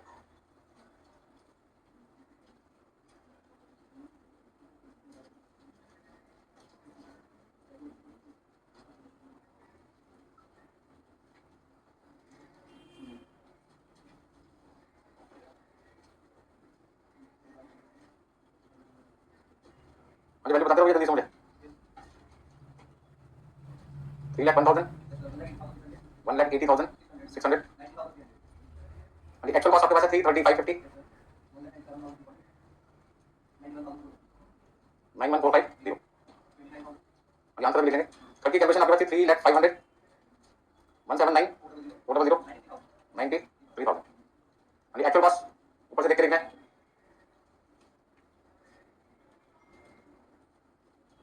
आंसर निकालेंगे 29,550, एडवर्स 740, 11,1150। अच्छा ये सारे एडवर्स सारे को सपोर्ट कर दो, ऐड कर दो तो आपके पास कितना आएगा? 47,440। सेकंड आपके पास है प्राइस वेरिएंस, तो प्राइस वेरिएंस निकाल देते हैं। प्राइस वेरिएंस आपके पास है 30,050 एडवर्स। अच्छा 2 एडवर्स है, एक फेवरेबल है, यहाँ पे गलती ना हो जाए, इन दोनों को पहले प्लस करना है एडवर्स वालों को और उसमें से 1550 क्या करना है माइनस करना है, तो आपके पास में जो फाइनल आंसर आ जाएगा 46,440। तो उसमें प्राइस का नुकसान ज्यादा है 47,440 में 46,440, तो प्राइस का नुकसान है, आधी क्वांटिटी का नुकसान कितना है 1,000। नोट लीजिए जल्दी जल्दी। जिन लोगों ने क्वेश्चन नंबर 12 कंप्लीट कर लिया उनके लिए नेक्स्ट क्वेश्चन है 11 नंबर। इनका 12 कंप्लीट हो चुका है, 12 नंबर पूरा हो चुका है, समय ना लगाते हैं, अगला क्वेश्चन 11 नंबर 11।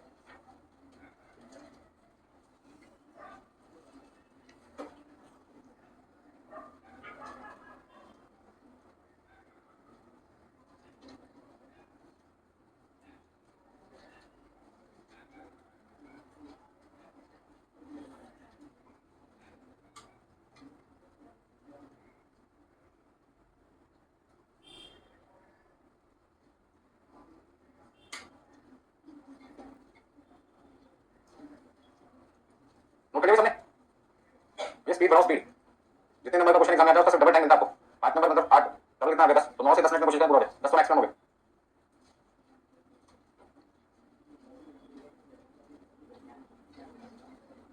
हो गया सबका, चलिए आगे चलते हैं।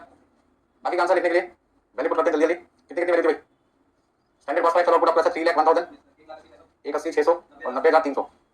फिर आपका actual quantity eight standard price 3,05,000 93,000।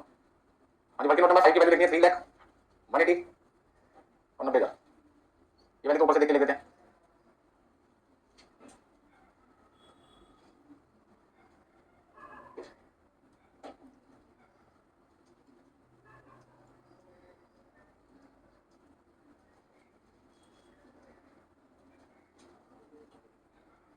ये 1200 एडवर्स, 1,000 एडवर्स, 500 एडवर्स, 600 फेवरेबल, 3,000, 2900, एक मिनट, हाँ जी 1,000 फेवरेबल, 600 फेवरेबल, 1900 फेवरेबल।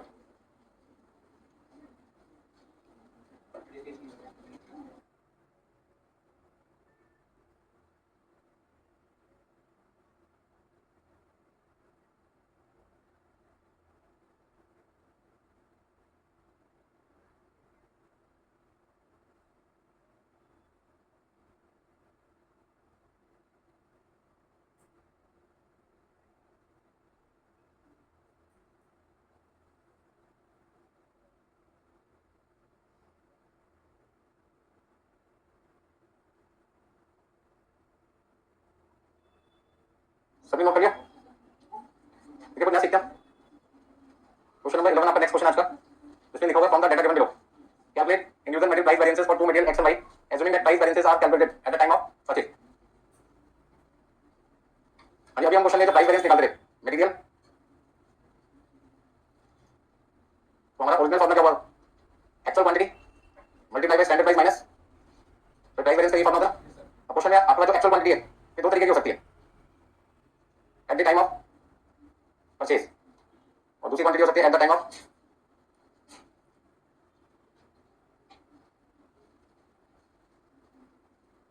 दोनों का होगा, सेम होगा। At the time of purchase का मतलब यहाँ पर हम बात करें एक्चुअल क्वांटिटी परचेज की, किस बात करें एक्चुअल क्वांटिटी परचेज की, यहाँ पे बात करें किसकी एक्चुअल क्वांटिटी कंज्यूम कह दो या यूज कह दो, दोनों में क्या फर्क होता है, दोनों बराबर होती है क्या? पहले बात बताइए क्या दोनों क्वांटिटी बराबर होगी, या जितना खरीदते उतना कंज्यूम करते हो, या जितनी रिक्वायरमेंट होगी उस हिसाब से कंज्यूम करोगे, जितनी रिक्वायरमेंट होगी। हमारे लिए आपने सुबह सुबह मिल्क 1 लीटर खरीद लिया और 1 कप चाय बनानी है, तो आपने सोचा पूरा पैकेट एक बार में डाल देते हैं, तो 1 कप चाय थोड़ी बनेगी, तो कई लोगों के लिए चाय बन जाएगी, तो सबको आप दोस्तों बात करोगे कि चाय ज्यादा बन गई आप पी लो, तो नुकसान किसका है? सामने वाले को तो फ्री में मिल रहा है, तो नुकसान किसका है?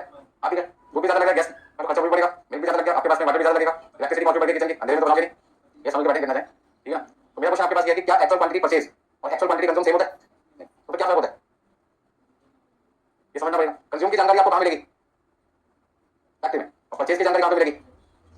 स्टोर में। स्टोर वाले बताएंगे कितना सामान हमने खरीदा, और कंज्यूम की जानकारी कहाँ मिलेगी? फैक्ट्री में, क्योंकि सेल्स कहाँ पे बन रहा है? फैक्ट्री में, तो कितना सामान यूज हो गया उसकी तो जानकारी कहाँ मिलेगी आपको? फैक्ट्री में। तो दोनों प्लेस अलग अलग है, और यदि जगह अलग है तो दोनों की क्वांटिटी भी क्या होगी? अलग अलग होगी। अलग बनता नोट कर लीजिए। हमसे क्वेश्चन में पूछ रहे हैं मेटेरियल प्राइस वेरिएंस बताइए, यदि क्वेश्चन में कुछ नहीं लिखा होता बाय डिफॉल्ट आप अपना आंसर किस तरह निकाल के आते हैं? अब तक आपने हर क्वेश्चन में प्राइस वेरिएंस निकाला, बहुत सारे क्वेश्चन कर चुके हैं पिछले 2-3 क्लास से, आज तो 4th क्लास है। मेरा क्वेश्चन है कि हर बार जो हमने प्राइस वेरिएंस निकाले वो कौन सा प्राइस वेरिएंस निकाले, eight the time of purchase का या eight the time of consumption का? तो आपका आंसर होगा at the time of consumption. क्यों? क्योंकि आप जो कैलकुलेशन करते हैं 2 मिनट के लिए वर्किंग नोट नंबर 1 के बाद क्या बनाते हैं? तो वर्किंग नोट नंबर 2 बनाते हैं, उसमें एक्चुअल क्वांटिटी कौन सी वाली यूज होती है आपकी? कौन सी वाली यूज होती है? यदि परचेज लिखोगे तो at the time of purchase माना जाएगा, और यदि एक्चुअल क्वांटिटी कंज्यूम लिखते हो तो आपका आंसर क्या माना जाएगा? Eight the time of consumption. तो मुझे कैसे पता चलेगा लगेगा यहाँ पे तो 3,05,000 किलोग्राम ए मटेरियल है, 1,19,600 बी मटेरियल है और 3100 गैलन सी मटेरियल। ये परचेज है कंज्यूम, कैसे पता लगेगा? कैसे पता लगेगा? क्वेश्चन में क्या देखा है, इतने रोज बनाने के लिए इतना मटेरियल इस्तेमाल किया गया। इस्तेमाल को क्या कहते हैं? खरीदना है, कंज्यूम करना। तो सीधा सीधा क्या पता लगा, 1505 रोज को बनाने में ए मटेरियल इतना यूज हो गया, बी मटेरियल इतना यूज हो गया, सी मटेरियल इतना यूज हो गया। एक्चुअल क्वांटिटी क्या है? कंज्यूम। तो आप अपने आंसर अभी तक निकाले थे वो किससे निकाले थे? कंजम्पशन के बेसिस पे निकाले थे। और इस क्वेश्चन में आपसे आंसर किसका मांग रहे हैं? परचेज का मांग रहे हैं। तो ये क्वांटिटी अलग होगी, ये क्वांटिटी अलग होगी। क्वेश्चन की साइलेंट एग्जाम में आपको हमेशा अपना आंसर किस पे दिखाना है? एक्चुअल क्वांटिटी कंज्यूम पर। ठीक है, स्पेशली जो अलग से पूछे, सेपरेट पूछे क्या टाइम परचेज भी बताइए, बता देंगे। क्योंकि परचेज के टाइम पे प्राइस अलग हो सकता है, कंजम्पशन के टाइम पे प्राइस क्या हो सकता है? अलग हो सकता है। मान लो आज हमने खरीदा 10 रुपए के रेट के हिसाब से, 4 दिन बाद उसे कंज्यूम किया हो सकता है, 4 दिन बाद मार्केट प्राइस क्या हो अलग हो। आज हमने खरीदा 10 रुपए के हिसाब से, 4 दिन बाद उस मेटेरियल को यूज किया हो सकता है, उस समय मार्केट की वैल्यू क्या हो, 10 रुपए से कम हो सकती है, 10 से ज्यादा भी हो सकती है। तो कंजम्पशन के टाइम पे रेट अलग होगा और परचेज के टाइम रेट अलग हो सकता है। हो सकता है आपने 4 मटेरियल खरीदे, एक कल खरीदा था 10 रुपए के हिसाब से, एक आज खरीदा 11 के हिसाब से, एक कल खरीदोगे 12 रुपए के हिसाब से, एक 4 दिन पहले खरीदा था 9 रुपए के हिसाब से। कितने मटेरियल हो गए? 4। 9 रुपए वाला मटेरियल है, 10 वाला भी है, 11 वाला भी, आपके पास कितने? 12 वाला। आपने 10 दिन बाद मटेरियल यूज किया, तो 10 दिन बाद जो मटेरियल यूज करोगे उसमें 8 वाला मटेरियल हो सकता है, 9 वाला भी हो सकता है, 10 वाला भी हो सकता है, 11 वाला भी हो सकता है, 12 भी। आपके पास 4 तरीके के रेट थे, 9, 10, 11, 12, तो 4 में से कोई भी रेट वाला कर सकते हो, मटेरियल यूज कर सकते हो। बस मटेरियल का रेट कोई भी यूज हो सकता है ना, डिपेंड करता है कौन से दिन का मटेरियल यूज कर। तो जिस दिन का मटेरियल आपने यूज किया उस दिन का रेट माना जाएगा। तो आगे बात आपको पता लगे कि हम जो अभी आंसर निकाले थे सारे के सारे, उसमें हम अपना आंसर कौन से बेसिस पे निकाले थे? Eight the time of consumption. अलग से सेपरेट आपसे एग्जाम में पूछा जाए eight the time of purchase बताओ, तो आप eight the time of purchase बता सकते हो। अब क्वेश्चन ये बनता है, क्या मटेरियल प्राइस वेरिएंस के साथ ऐसा होता है, बाकी वेरिएंस के साथ भी ऐसा हो सकता है? जल्दी से बोलो, क्या पूछा मैंने आपसे? मैंने आपसे इतना पूछा कि प्राइस वेरिएंस दो तरीके के हो सकते हैं, क्वांटिटी भी दो हो सकते हैं।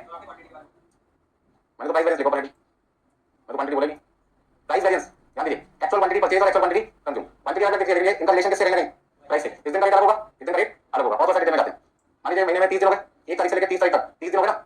हमने 1 तारीख को मटेरियल खरीदा 100 किलोग्राम और इस दिन हमने खरीदा 10 रुपए के हिसाब से। फिर हमने 5 तारीख को मटेरियल खरीदा 500 किलोग्राम 11 रुपए के हिसाब से। फिर 6 तारीख को मटेरियल हमने खरीदा 150 किलोग्राम 12 रुपए के हिसाब से। 8 तारीख को मटेरियल हमने खरीदा मान लो 1000 किलोग्राम 9 रुपए के हिसाब से मिल गया। अब आपके पास आ गई वो डेट जिस दिन हमने मटेरियल कंज्यूम करना है। सपोज करते हैं 15 तारीख को हमने मटेरियल यूज किया 1200 किलोग्राम, ये मटेरियल मैंने कंज्यूम किया, एक्चुअल क्वांटिटी यूज। और ये सारी क्वांटिटी कौन सी है? Actual quantity purchase. अब जो मैं मटेरियल कंज्यूम कर रहा हूं 1200 किलोग्राम, मुझे क्या पता मैं इसमें कौन सा रेट यूज कर रहा हूं? ठीक है ना, हो सकता है 1200 में मैं लीफो मेथड यूज कर रहा हूं, कौन सा? लास्ट इन फर्स्ट आउट, नाम सुना है? तो लास्ट इन फर्स्ट आउट के हिसाब से सबसे पहले 1200 में कौन सा यूज होगा? 1000 यूज होगा। कौन सा रेट वाला? 9। तो हम ये कह सकते हैं 1000 किलोग्राम 9 वाला यूज होगा। अब कितना यूज करना है? 200। तो यहां पे 150 ही है, ये पूरा का पूरा यूज हो जाएगा 150 × 12 वाला। अब कितना यूज करना बाकी है? 50 और यूज करना बाकी है, 50 किसमें से यूज कर लेंगे? तो कंजम्पशन के टाइम पे रेट 9 रुपए 12 रुपए कौन सा है? 11। लेकिन जब मैंने खरीदा था तो जिस दिन मैंने खरीदा था उस दिन तो मेरे पास केवल एक ही मटेरियल था ना 100 किलोग्राम, तो उस दिन का स्टैंडर्ड प्राइस, उस दिन का एक्चुअल प्राइस। तो मैं आपको क्या समझाना चाहता हूं, eight the time of purchase मेरे कितने आंसर निकलेंगे इस एग्जांपल में? 4। तो मैंने परचेज कितनी बार किया? 4 बार किया। कंजम्पशन कितनी बार किया? तो कंजम्पशन वेरिएंस कितनी बार निकलेगा? एक बार। At the time of purchase कितने आंसर निकलेंगे? 4, क्योंकि 4 बार खरीदा ना, 1 तारीख को खरीदा, फिर 5 तारीख को खरीदा, फिर 6 तारीख को खरीदा, फिर 8 तारीख को खरीदा। तो अलग अलग एक बार अलग अलग स्टैंडर्ड प्राइस होंगे, अलग अलग एक्चुअल प्राइस होंगे। अभी एक्चुअल प्राइस है 10 रुपए के हिसाब से खरीद के लाया, कौन सा प्राइस है? Actual price. ये भी कौन सा है? Actual price. ये भी कौन सा है? और ये भी कौन सा है? और हो सकता है इस दिन का स्टैंडर्ड प्राइस में सोच के गया दुकानदार मुझे कितने का देगा? इतने में सोच के गया दुकानदार मुझे कितने का देगा? 11 का। इतने में सोच के गया दुकानदार मुझे कितने का देगा? 11 का। स्टैंडर्ड प्राइस मान लो मैंने हर बार कितना रखा है? 11 मार्क है। फिर पिछली बार का एक्चुअल इस बार का क्या बनेगा? स्टैंडर्ड। तो मान लो लास्ट टाइम पिछले महीने हमने मटेरियल खरीदा था कितने रुपए के हिसाब से खरीदा था? 11। तो मुझे हर बार कितने के हिसाब से मिलेगा? 11। तो कभी 11 के हिसाब से मिलता है, कभी 10 के हिसाब से, कभी 12 के हिसाब से, कभी 9 के हिसाब से। तो यहां पे मेरा प्राइस वेरिएंस है 100 kilogram, standard price 11, actual price कितना है? 10। कितना लिखूंगा? 100 रुपए फेवरेबल। यहां पे मेरा प्राइस वेरिएंस क्या होगा?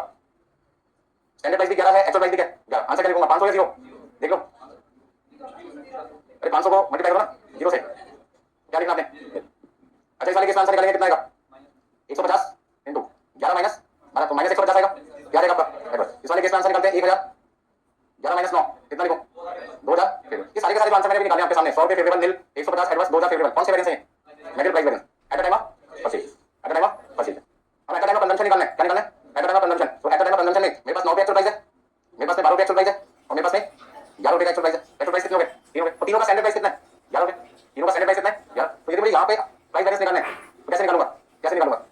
1000 इंटू स्टैंडर्ड प्राइस 11 माइनस 9, यहां कैसे निकालूंगा? 150 इंटू 11 माइनस 12, और यहां पे कितना है? 11 माइनस 11, यहां पे कितना आएगा?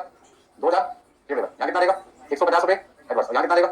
50 या निल। अब क्या बोलोगे? इन तीनों का सम कितना है? 1850। कौन सा वेरिएंस है? Price variance at the time of consumption. समझ में आ गया? नोट करने तो नोट कर लीजिए। तो कंजम्पशन का टाइम अलग होता है, परचेज का टाइम अलग है। परचेज मैंने 4 बार किया, 4 बार एक्चुअल प्राइस है, 4 बार स्टैंडर्ड प्राइस होगी, 4 बार अलग अलग प्राइस वेरिएंस आएंगे eight the time of purchase. जिस दिन मैंने कंज्यूम किया उस दिन कंजम्पशन वेरिएंस निकलेगा। फोटो खींचना है, फोटो खींचने बहुत सारे 40 के संख्या होते हैं, 80 के संख्या होते हैं। क्यों लिखूं? क्यों लिखूं? तो समझ में आ गया। तो बात तो सही समझ में आ गया, लेकिन कब तक याद रहेगा? रोज आप मार्केट में अलग सब्जेक्ट पढ़ने जाते हैं, अलग इंस्टीट्यूट में नया सीखते हैं, तो नया सीखने के चक्कर में पुराना भूल जाते हैं। मेमोरी की प्रॉब्लम है, short term memory problem.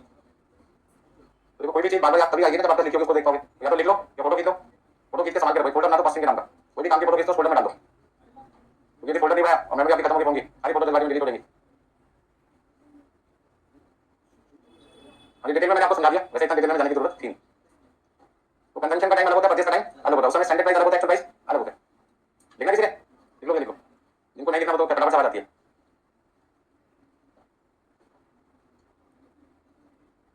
Notes पे जरूर बनाएं, फ्यूचर में आगे काम आएंगे, कोई ना कोई मेरी जगह आएगा, ये नोट बड़े काम आएंगे उसके, ठीक है ना।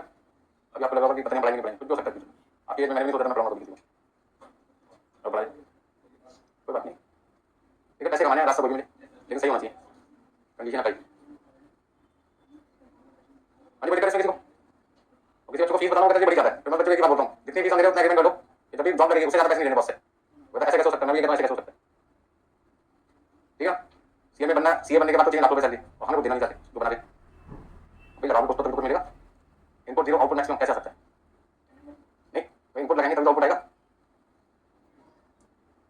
तो पॉइंट समझ आ गया सबको। अच्छा एक बात मुझे और पूछनी थी आपसे, मैंने कहा प्राइस वेरिएंस तो दो अलग टाइम पे होगा, परचेज करेंगे और कंजम्पशन, तो बाकी वेरिएंस है quantity variance, mix variance, yield variance, ये सारे वेरिएंस भी होंगे क्या, वैसे भी होगा, क्वेश्चन समझ में मैंने क्या पूछा, मैंने आपसे पूछा मिक्स वेरिएंस, यील्ड वेरिएंस और क्वांटिटी वेरिएंस, ये भी दो बार लेंगे, एक ही बार लेंगे, क्या कहते हो, तो कुछ तो बोलो, हाँ ना, एक बार लेगा दो बार, कहीं तो सोच रहे बेसी ना हो जाए, बेसी है नहीं बताना भी सब थोड़ी बेसी है, एक ही बार निकलेगा, सही जवाब है, इन्होंने बोला मैं मान लेता हूँ, एक ही बार निकलेगा, बिल्कुल सही बात है, क्यों निकलेगा उसकी बात मैं आपको समझाता हूँ, क्योंकि हम यहाँ तो मिक्स वेरिएंस निकाल दें, नहीं ध्यान दीजिए, या क्वांटिटी वेरिएंस निकालते हैं, कोई भी वेरिएंस निकालते हैं, पहला पॉइंट ये है, सबसे पहला वेरिएंस कौन सा है, मटेरियल कॉस्ट वेरिएंस, और मैं याद करो, कुछ याद करो, क्या लिखा था आपको, standard cost for actual output minus actual cost, पूरे क्वेश्चन का जो बेस है वो क्या था, एक्चुअल आउटपुट, एक्चुअल आउटपुट का मतलब क्या है, फिनिश गुड्स को जो हमने बनाया, जितना फिनिश गुड्स हमने बनाया एक्चुअल में, उसको बनाने में कितना पैसा लगना चाहिए, कितना पैसा लगा, एक्चुअल आउटपुट क्या है, एक्चुअल आउटपुट क्या है, जितना आपने एक्चुअल में सामान बनाया, उसको बनाने में मटेरियल कौन सा लगता है, मटेरियल परचेज आता है, मटेरियल कंज्यूम आता है, आपको बस ये डिसाइड करना है कि यहाँ कौन सा मटेरियल आता है, एक्चुअल आउटपुट का फिनिश गुड तैयार हो चुका है, तैयार होने में मटेरियल खरीदा जाएगा या कंज्यूम किया जाएगा, कंज्यूम किया जाएगा, इससे मतलब इससे कोई मतलब, अब कॉस्ट वेरिएंस में कंज्यूम चाहिए तो उसका तो ब्रेकअप कॉस्ट में भी तो आएगा,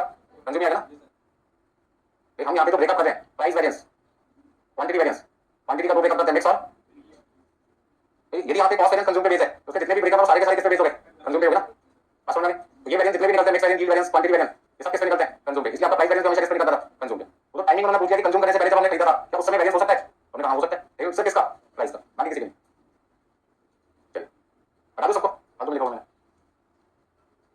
तो हम वापस आ गए थे किस पे, अपने क्वेश्चन नंबर 11 पे, 11 क्वेश्चन में इस समय जो मुझसे आंसर मांगा गया फर्स्ट पार्ट का, कौन सा मांगा गया, कौन सा क्वेश्चन करें, हाँ पहले पार्ट में क्या पूछा आपसे, अब लोगों खोल के देखेंगे, अब ये पहले खोल के देखो ना, अरे क्या पूछा मैंने, price variance at the time of purchase, कौन सा फॉर्मूला यूज होगा, क्या फॉर्मूला यूज होगा at the time of purchase का, actual quantity purchase into standard price minus, और यदि at the time of consumption पूछा जाता तो actual quantity consume into standard price minus actual price. अब आप बताओ फर्स्ट आंसर निकालने के लिए कौन सा फॉर्मूला यूज करना है इस क्वेश्चन में, फर्स्ट आंसर जो मुझे निकालना है उसके लिए कौन सा फॉर्मूला यूज करना है, पहला वाला फॉर्मूला या दूसरा वाला, पहला, क्यों, क्योंकि eight the time of purchase पूछा है, यदि at the time of purchase पूछा है तो स्टैंडर्ड प्राइस और एक्चुअल प्राइस कौन से मटेरियल होनी चाहिए, परचेज की होनी चाहिए, और यदि at the time of consumption पूछा है तो स्टैंडर्ड प्राइस एक्चुअल प्राइस कौन से मटेरियल होना चाहिए, कंज्यूम का, तो स्टैंडर्ड प्राइस एक्चुअल प्राइस कौन से मटेरियल होना चाहिए, ये डिपेंड करता है कि आप कौन से टाइम का आंसर निकालना चाहते हैं, खरीदे टाइम का तो स्टैंडर्ड प्राइस एक्चुअल प्राइस कौन सा होना चाहिए, खरीदे टाइम पे, और यदि आप पूछना चाहते हैं price variance at the time of consumption तो स्टैंडर्ड प्राइस एक्चुअल प्राइस कौन सा मटेरियल होना चाहिए, जितना मटेरियल आपने कंज्यूम किया उसका।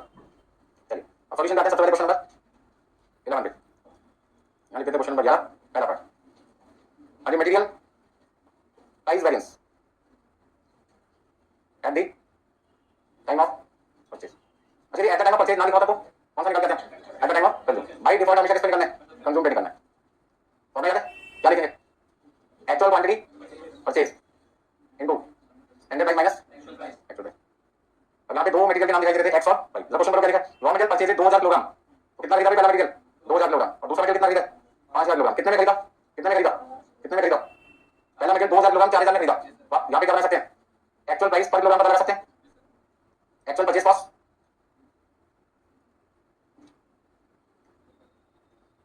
Divided by actual quantity purchase, कौन कौन से मटेरियल आपने खरीदे, एक एक्स खरीदा था, दूसरा वाई, एक्स खरीदा 4000 रुपए में कितने किलोग्राम 2000 किलोग्राम, और वाई खरीदा आपने 6250 रुपए में कितने किलोग्राम 5000 किलोग्राम, सोच समझ के बताने मैंने क्या निकाला है, standard price actual price, actual price यहाँ भी एक्चुअल लिखा है, यहाँ भी एक्चुअल लिखा, तो ये भी कौन सा होगा एक्चुअल, कितना लिखो 2 रुपया 1.25, तो आपने फटाफट से यहाँ पे क्या लिखा 2 रुपया 1 रुपये 25 पैसे।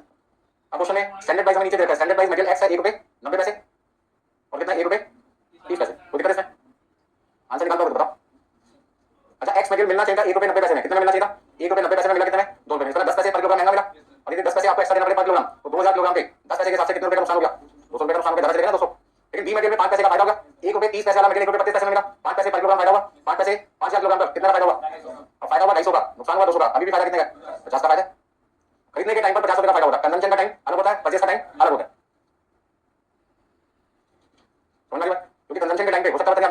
11 वाला 12 वाला उस समय स्टैंडर्ड प्राइस अलग होगा, एक्चुअल प्राइस अलग होगा।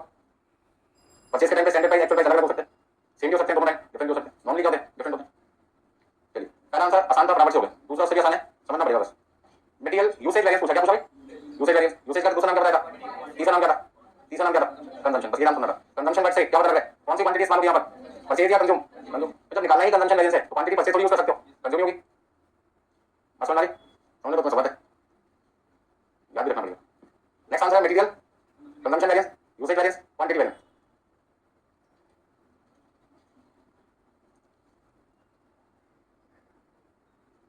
मटेरियल यूसेज वैरिएंस निकालने के लिए हमारा फॉर्मूला क्या याद है किसी को? क्या फॉर्मूला था? स्टैंडर्ड कॉस्ट और एक्चुअल माइनस एक्चुअल क्वांटिटी। कौन सी एक्चुअल क्वांटिटी? कौन सी एक्चुअल क्वांटिटी? कंज्यूम कर शॉर्ट में क्या कर सकते हो? Use into. अभी तक हमने किसी क्वेश्चन में एक्चुअल क्वांटिटी का यूज वर्ड नहीं लिखा था, इस वाले क्वेश्चन में लिखना पड़ा क्योंकि यहाँ पे price at the time of purchase word use हो रहा है। तो जहाँ पे दो तरीके की क्वांटिटी आई एक ही क्वेश्चन में, वहाँ पे हमें लिखना पड़ेगा हम कौन सी क्वांटिटी का यूज करके आंसर निकालते हैं। अब फॉर्मूला का ब्रेकअप करते हैं। स्टैंडर्ड कॉस्ट और एक्चुअल आउटपुट का फॉर्मूला क्या था? Standard quantity for actual output multiply by standard price. और यहाँ आपने लिखा actual quantity use multiply by, फिर आपने क्या लिखा? Standard quantity for actual output minus actual quantity use, formula क्या लिखा? Standard price. अच्छा बच्चे कहते हैं सर वर्किंग 1 2 3 4 5 नहीं बनाओगे, मैं नहीं बनाऊंगा। क्यों नहीं बनाऊंगा? सारे आंसर थोड़ी निकालने, तो निकालने एक आंसर है तो बाकी के वर्किंग बना के टाइम वेस्ट करो। ये तो सारी चीजें निकालने तो सारे वर्किंग बनाओ ताकि टाइम बचे, तो निकालने एक पर्टिकुलर आंसर है उस फॉर्मूले में जिस चीज की रिक्वायरमेंट है खाली वो ढूंढो ना। आसान लगे सबको? चलो अब सबसे पहले हमें standard quantity for actual output x और किसका चाहिए भाई? ये इस फॉर्मूले में मुझे क्या चीज क्वेश्चन में दिखाई दे रही थी? क्या चीज दिखाई दे रही थी? स्टैंडर्ड प्राइस ₹1.90 और ₹1.30। तो जो मिल जाए वो लिखो, ठीक है ना? शादी में जाते हैं, प्लेट अपने हाथ में लेते हैं, सबसे पहले क्या करते हैं? जो चीज सामने दिखाई दे रही है वो रख लेते हैं, जो बर्तन खाली है उसको थोड़ी देख करेंगे। क्या मतलब समझ में? अरे जो चीज मिलती है उसको तो लिख लो। इनके चक्कर में ₹1.90 को भी आप इग्नोर कर लें। देखो शाही पनीर का डब्बा खाली हो जाता है पर रोटी आपकी गरम करवा रही है, आपने पनीर आएगा नहीं, रोटी लेंगे, पनीर आएगा, रोटी खत्म हो जाता है। समझ क्या कहते हैं? जो मिल जाएगा उसे ले लो, ठीक है ना? दोनों चीजें एक साथ कभी होंगी नहीं, वो क्या मिल रहा है ना? एग्जाम्पल को समझे, सारी चीजें नहीं मिल पाई तो क्वेश्चन होगा, जो मिल रहा है जहां से मिल रहा है वहां से देखकर लिख दो। अब मुझे दो चीज और ढूंढनी है छोटी छोटी, क्वेश्चन को पढ़ते हैं। क्या लिखा है? Issue to works. वर्क्स का मतलब क्या है जानते हो? वर्क्स का मतलब है फैक्ट्री। वर्क्स का मतलब है फैक्ट्री। फैक्ट्री मतलब वो प्लेस जहां पे हम प्रोडक्शन कर रहे हैं। अब इशू टू वर्क्स का मतलब मटेरियल भेजा कहां पर? फैक्ट्री में। कहां से भेजा? कहां से भेजा? स्टोर से भेजा। स्टोर में कहां से आएगा? सप्लाई से आएगा। उसका चार्ट बनता है यहाँ पे, समझ लीजिए। हमारी लाइफ में सबसे पहले कौन है? सप्लायर है, जिसने मटेरियल सप्लाई किया और सप्लाई करके हमने उस मटेरियल को कहां पे दिया? स्टोर में दिया। हमारे यहाँ दो तरीके के मटेरियल है, एक एक्स नाम का, दूसरा कौन सा भाई? कहां पे आएगा सबसे पहले? स्टोर में। कितना आया? 2000 किलोग्राम और 5000 किलोग्राम। स्टोर से हमने कहां पे भेजा होगा? फैक्ट्री में, मतलब वर्क्स। यहाँ पर आपके पास में हो सकता है कोई पहले से स्टॉक पड़ा फैक्ट्री के अंदर, तो आपके पास में यहाँ पे कोई ओपनिंग स्टॉक भी हो सकता है। अच्छा स्टोर से जो मटेरियल फैक्ट्री में भेजा जाता है, स्टोर से जो मटेरियल फैक्ट्री में भेजा जाता है उसको क्या बोलते हैं? Issue to works. जो मटेरियल स्टोर डिपार्टमेंट से फैक्ट्री डिपार्टमेंट में भेजा जाता है उसके लिए लैंग्वेज का यूज होती है इशू टू वर्क्स। और जो सप्लायर से स्टोर में आते हैं क्या कहते हैं? स्टोर ने रिसीव किया मटेरियल किससे? सप्लायर से। तो सप्लायर से जब स्टोर में मटेरियल आता है क्या कहते हैं? Purchase of material from supplier. Store से आपने मटेरियल भेजा फैक्ट्री के अंदर उसे क्या कहते हैं? Issue to works. इसका मतलब जो मटेरियल आपने स्टोर से फैक्ट्री में भेजा है वो स्टोर के लिए तो क्या? ट्रांसफर। स्टोर के लिए क्या? ट्रांसफर। और वर्क्स के लिए क्या? रिसीव। अरे एक ने भेजा दूसरे ने रिसीव किया ना, तो यहाँ पे रिसीव भी लिख सकते हैं, या आप सीधा सीधा ये नाम लिखो इशू टू। कितना मटेरियल आपके पास आया, ब्रैकेट में क्या लिख सकते हैं? Material received. अब जरूर थोड़ी जितना मटेरियल आपके पास आए सारा का सारा मटेरियल आप सेम डे में फैक्ट्री में कंज्यूम करें। हो सकता है रिक्वायरमेंट जितनी होती है कंज्यूम करें, ज्यादा प्रोडक्शन करोगे ज्यादा कंजम्पशन, कम प्रोडक्शन करोगे कम। तो फैक्ट्री के अंदर जो प्रोडक्शन करना है जितना करना है उसी के हिसाब से मटेरियल क्या होगा? कंज्यूम किया जाएगा। अब आप सबसे पहले बताओ एक्स मटेरियल फैक्ट्री के अंदर था क्या? आगे कितना था? वर्क्स। वर्क्स वर्क्स का मतलब factory. Stock of material factory के अंदर मटेरियल का स्टॉक एक्स नाम का कितना है? 300 किलोग्राम। और यहाँ पे कितना है? 1000 किलोग्राम। अच्छा भेजा कितना भाई? इशू टू वर्क्स कितना? Issue to works 2150 kilogram. और कितना है? 3950 किलोग्राम। अच्छा क्लोजिंग स्टॉक कितना भाई? क्लोजिंग स्टॉक कितना है? 200 और 1250। आंसर बता सकते हो कितना आएगा? 2250 2250 किलोग्राम और 3700 किलोग्राम। अब बहुत सारे बच्चे बहुत परेशान है ये सोचकर कि सर खरीदा आपने 2000 किलोग्राम, खरीदा आपने 2000 और भेजा कितना है? 2150। ऐसा चमत्कार कैसे हो सकता है? तो पहला पॉइंट है स्टोर के अंदर भी तो कोई ना कोई स्टॉक होगा, यहाँ पर भी तो ओपनिंग स्टॉक होगा, यहाँ पर आपने परचेज किया होगा, इसमें से क्लोजिंग स्टॉक क्या होगा? माइनस। तो आपके पास क्या है? Issue to. हमने 2000 नहीं भेजा, हमने तो यहाँ से भेजा है। और इसको निकालने के लिए कहीं ना कहीं स्टोर के अंदर ओपनिंग स्टॉक भी होगा जिसकी जानकारी क्वेश्चन में नहीं देती, ठीक है? मैं इंस्टीट्यूट में आपको पढ़ाने के लिए किसी को मैंने 500 रुपए देने थे तो मेरे को 400 रुपए आए। इसका मतलब क्या हुआ? बच्चे से कलेक्शन किया 400 रुपए और किसी को देने थे 500। इसका मतलब क्या? मैं 500 रुपए को दे रहा हूं उसको, मेरे पास में मेरी पॉकेट में कहीं ना कितने रुपए जरूर होंगे? 100 रुपए भी होंगे। 100 रुपए जेब से निकाला, 400 कलेक्शन में कितने रुपए दिए? 500। तो 100 रुपए की इन्फॉर्मेशन आपके पास थोड़ी थी, आपको तो सिर्फ क्या दिखाई दे रहा था? 500 रुपए आए, 400 रुपए कितने? 500। तो 100 रुपए निकला वहां पे क्वेश्चन आपको दिखाई नहीं दे रहा। बस समझ आ गया? खरीदा 2000 है, भेजा 2150 है। चमत्कार कैसे हुआ? समझो कोई ना कोई आपके पास ओपनिंग स्टॉक भी होगा।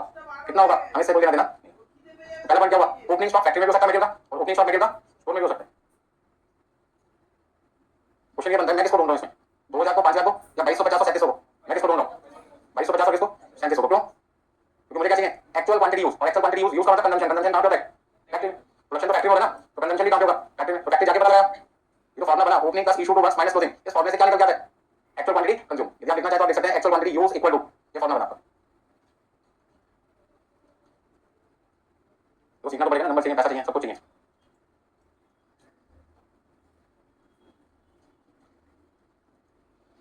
तो हर चीज के डेप्थ में जाना पड़ेगा, समझेंगे हमारा आंसर हमें कहाँ पे मिलेगा, बाहर जाना पड़ेगा। Eight the time of purchase की बात की थी, कहाँ जाऊंगा? स्टोर में। Eight the time of consumption की बात करें, कहाँ जाऊंगा? फैक्ट्री में। तो जो चीज जहाँ पे मिलेगी वहाँ जाना पड़ेगा। रिपीट करो, आगे समझ सबको। चलो अब फटाफट से यहाँ पर मुझे क्या मिल चुका है? क्या मिल चुका है? एक्चुअल क्वांटिटी कंज्यूम 2250 किलोग्राम और 3700 किलोग्राम। अभी तो एक ही पार्ट निकला। अब दूसरा part, standard quantity for actual output का मतलब होता है क्या? बताएगा मुझे? Standard quantity for actual output क्या मतलब? बोलो। बिल्कुल सही जवाब है। एक्चुअल आउटपुट को बनाने में कितना मटेरियल आपका यूज होना चाहिए? अब मेरे लिए एक है तो एक आंसर निकलेगा। यदि मटेरियल दो है तो दो अलग अलग आंसर आएंगे ना, एक का लगेगा दूसरे का। तो एक्स मटेरियल अलग है, वाई मटेरियल अलग है। तो एक्स कितना लगना चाहिए, वाई कितना लगना चाहिए, दोनों का आंसर क्या निकालूंगा? अलग अलग निकालूंगा, क्योंकि मुझे मार्केट से खरीद के तो लाना है। तो खरीद के लाना है, एक्स अलग खरीदना, वाई अलग खरीदना, तो दोनों की डिमांड भी तो पता करके जाऊंगा कितना कितना खरीदना है। यहाँ तक होगा भी सबका? चलो अब नेक्स्ट पॉइंट हमें क्या निकालना है? Standard quantity for actual output. अरे क्वांटिटी का मतलब क्या है? क्वांटिटी का मतलब है इनपुट। तो मुझे क्या चाहिए? स्टैंडर्ड इनपुट चाहिए। क्या चाहिए? Standard input. और यहाँ पे आउटपुट लिखा है, आउटपुट का मतलब क्या है? फिनिश। क्वेश्चन को नीचे क्या लिखा है? स्टैंडर्ड यूसेज लिखा हुआ है, स्टैंडर्ड यूसेज। हाँ स्टैंडर्ड यूसेज लिखा हुआ है, product A product B. Product A product B क्या चीज है? इनपुट आउटपुट है। प्रोडक्ट को क्या कहते हैं? आउटपुट। आज की क्लास में आते मैंने बोला था प्रोडक्ट का मतलब आउटपुट। तो यहाँ मेरे जो फिनिश गुड्स हैं वो कितने हैं? दो, ए और बी। और इनपुट कितने हैं? इनपुट भी दो है, एक्स मटेरियल और Y material. Standard quantity for actual output किसका निकालना है? एक्स का या वाई का या दोनों का या ए का या बी का? मैंने तो अपने आपसे पूछा मुझे निकालना क्या है? मुझे निकालना है standard quantity for actual input, मतलब standard quantity for actual output निकालना है। Standard quantity for actual output का मतलब है एक्चुअल आउटपुट को बनाने में कितना मटेरियल एक्स और कितना मटेरियल वाई लगना चाहिए। क्या लगना चाहिए? एक्स और वाई। किसको बनाने में? ये बी को। अच्छा एक बात बताओ, एक्स कहाँ पे लगेगा? ए बनाने में भी और बी बनाने में। और इसी तरीके से वाई कहाँ पे लगेगा? वाई का यूज ए बनाने में भी लगेगा और बी बनाने में भी लगेगा। ये तो मतलब हुआ। तो एक्स की रिक्वायरमेंट कितनी बार है? दो बार। और वाई की रिक्वायरमेंट कितनी बार है? दो बार। तो सबसे पहले पता लगाओ एक्स बनाने में ए मटेरियल और ए और बी दो बार यूज होगा। ए को बनाने में एक्स लगेगा, बी को बनाने में एक्स लगेगा। तो उसका एक्स मटेरियल कितनी बार यूज होगा? दो बार यूज होगा। ए के लिए किसके लिए? बी के लिए। इसी तरीके से वाई मटेरियल भी कितनी बार यूज होगा? दो बार। ए प्रोडक्ट बनाने में और बी प्रोडक्ट बनाने में। तो सबसे पहले नीचे क्या होता है? मटेरियल एक्स के नीचे लिखा है 1 किलोग्राम और मटेरियल एक्स के नीचे फिर से क्या लिखा है? 1.5 किलोग्राम। क्या लिखा है? एक बार 1 किलोग्राम, एक बार आधा किलोग्राम। 1 किलोग्राम क्या लिखा है? प्रोडक्ट ए। इसका मतलब क्या हुआ? यदि मैं ए प्रोडक्ट बनाता हूं, कौन सा प्रोडक्ट बनाता हूं? ए की 1 यूनिट बनाता हूं। कितने यूनिट बनाता हूं? तो मुझे कितने किलोग्राम एक्स मटेरियल चाहिए? 1 किलोग्राम चाहिए। यदि मैं ए का 1 यूनिट बनाता हूं तो मुझे वाई मटेरियल कितना चाहिए? वाई मटेरियल कितना चाहिए? वाई मटेरियल कितना चाहिए? 1 किलोग्राम। यदि मैं बी प्रोडक्ट बनाता हूं, बी प्रोडक्ट बनाता हूं तो एक्स कितना चाहिए? 0.5 किलोग्राम। और बी प्रोडक्ट बनाने के लिए वाई कितना चाहिए? ये लिखा है क्वेश्चन में। यदि मैं ए का मेरे लिए प्रोडक्ट है, आउटपुट है। यदि मैं ए बनाना चाहता हूं तो एक्स चाहिए 1 किलोग्राम, वाई कितना चाहिए? 1 किलोग्राम। और यदि मैं बी बनाना चाहता हूं तो एक्स चाहिए आधा किलोग्राम और वाई कितना चाहिए? 1 किलोग्राम। तो मेरा क्वेश्चन अपने आप से था, क्या मैं ए एक यूनिट बनाना चाहता हूं? और नीचे क्वेश्चन में क्या लिखा है? Output during the period A 1130 minute है और बी कितना है? 3550। तो ये कोई इन्फॉर्मेशन देखिए, ये तो किसकी है? 1 मिनट की है। यहाँ पे 1 मिनट थोड़ी क्वेश्चन में कितना है? 1130। और ये कितना है? मैंने जो वैल्यू लिखा है वो किसके लिए थी? 1 के लिए। और मुझे चाहिए किसके लिए? 1130 के लिए। तो मुझे क्या करना पड़ेगा? 1130 से मल्टीप्लाई करना पड़ेगा और यहाँ पे मुझे मल्टीप्लाई करना पड़ेगा 3550 से। एक बार फिर से समझ लो, दो प्रोडक्ट बनते हैं ए और बी। ए प्रोडक्ट बनाने में मुझे एक्स चाहिए 1 किलोग्राम और वाई कितना चाहिए? 1 किलोग्राम। यदि मैं ए का 1 यूनिट बनाता हूं तो एक्स 1 किलोग्राम चाहिए, वाई 1 किलोग्राम चाहिए। लेकिन यदि मैं 1130 यूनिट बनाऊंगा तो मुझे यहाँ पे कितने किलोग्राम चाहिए? 1130 किलोग्राम। और यहाँ कितना चाहिए? 1130 किलोग्राम। अब बात करते हैं बी प्रोडक्ट बनाने में। बी प्रोडक्ट बनाने में एक्स चाहिए 0.5 किलोग्राम। एक्स कितना चाहिए? 0.5 किलोग्राम। और वाई कितना चाहिए? 1 किलोग्राम। यदि मैं बी का 2550 यूनिट बनाऊंगा तो कितना मटेरियल चाहिए होगा? देखो फटाफट से। यानी इन दोनों का प्रोडक्ट कितना आएगा? 1 किलोग्राम 1130 से मल्टीप्लाई किया 1130 किलोग्राम प्लस इन दोनों को मल्टीप्लाई करो 2550 को किससे? 0.5 से। कितना लिखूं? 1275 किलोग्राम। दोनों का सम करो कितना आएगा? 24। 1130 किलोग्राम आगे नीचे और आपके पास आ गया 2550 किलोग्राम। दोनों का सम कितना आएगा? 3680। ये तो 2405 और 3680 ये दो क्वांटिटी आपने निकाली, इसका नाम क्या है? Standard quantity for actual output. Actual output को बनाने में एक्स मटेरियल कितना चाहिए? एक्चुअल आउटपुट को बनाने में एक्स मटेरियल एक बार चाहिए 1130 किलोग्राम और दूसरी बार चाहिए 1275 किलोग्राम। मतलब टोटल रिक्वायरमेंट कितनी है? 2405 किलोग्राम। इसी तरीके से वाई मटेरियल की रिक्वायरमेंट ए बनाने में 1130 किलोग्राम है और बी बनाने में कितनी है? 2550 किलोग्राम है। तो मुझे वाई मटेरियल कितनी बार खरीद करना पड़ेगा? दो बार। एक बार ए के नाम से और एक बार किसके नाम से? बी के नाम से। टोटल पता लगा लो, एक बार में खरीद लो। तो जितना फिनिश गुड मैं बनाना चाहता हूं उतना फिनिश गुड बनाने के लिए एक्स मटेरियल की रिक्वायरमेंट 1130 प्लस 1275 2405 किलोग्राम होगी और वाई मटेरियल की रिक्वायरमेंट 1130 प्लस 2550 3680 किलोग्राम होगी। ठीक है समझे? चलिए खाली जगह बनने का समय आ गया। कितना लिखें? कितना? 2405 किलोग्राम और 3650 है। 5 है, भूल चूक माफ। 2405 हाँ जी भैया 3680 कितना लिखें? 294.5 फिर 26 268.50 पास आ गया material quantity variance total. Individual पूछा था तो मैंने इंडिविजुअल बता दिया, आपको टोटल जानना था टोटल भी लिख सकते हैं, सॉरी फेवरेबल लिखना है, करेक्शन कर लीजिएगा। और इस क्वेश्चन का मेन पॉइंट क्या था, एक्चुअल क्वांटिटी यूज का पता करना लगेगा फैक्ट्री में जाके, और standard quantity for actual output पता लगाने के लिए क्या करना पड़ेगा, एक फॉर्मूला लिखा दूं आपके लिए, फॉर्मूला लिखो, standard quantity per unit into actual output. मैंने इस फॉर्मूले की मदद से अपना आंसर निकाला। स्टैंडर्ड क्वांटिटी पर यूनिट कितना था, स्टैंडर्ड क्वांटिटी पर यूनिट कितना था 1 केजी, और एक्चुअल आउटपुट कितना था 1130। क्वेश्चन में आउटपुट दो बार है, तो ये फॉर्मूला कितनी बार यूज करना पड़ेगा मुझे, दो बार, एक बार ए की और एक बार बी की। एक बार फिर से मैं आपको यहां पे दिखा देता हूं, एक्स मटेरियल आंसर निकालो, इसका आंसर निकालो एक्स का, तो स्टैंडर्ड क्वांटिटी पर यूनिट कितना था 1 किलोग्राम, और एक्चुअल आउटपुट कितना था 1130। ये बात हो गई ए के लिए। अब बी की बात चलती है, कितना मटेरियल चाहिए 0.5 किलोग्राम और आउटपुट कितना था 2500। ऐसी वाई की बात करते हैं, स्टैंडर्ड क्वांटिटी पर यूनिट है 1 किलोग्राम, आउटपुट कितना है 1130, standard quantity per unit 1 kilogram है, आउटपुट कितना है 2550। स्टैंडर्ड क्वांटिटी पर एक्चुअल आउटपुट का मतलब है एक्चुअल आउटपुट को बनाने में कितना मटेरियल लगना चाहिए। तो पहले पता लगा लो 1 यूनिट बनाने में कितना मटेरियल लगना चाहिए, और जितनी यूनिट बनाई है उससे क्या कर दो मल्टीप्लाई कर दो, आपको पता लगेगा टोटल के लिए कितना मटेरियल चाहिए। तो आप ऐसे समझो ना, एक कैलकुलेटर बनाने में 50 ग्राम ब्लैक प्लास्टिक चाहिए, तो 500 को बनाने में कितने चाहिए, 500 से क्या कर दूंगा मल्टीप्लाई कर दूंगा। तो पहले मैंने कैलकुलेशन किसके लिए कर ली, एक के लिए, फिर एक्चुअल आउटपुट से क्या कर दिया मल्टीप्लाई। ठीक है इतना बात लेते करते हैं।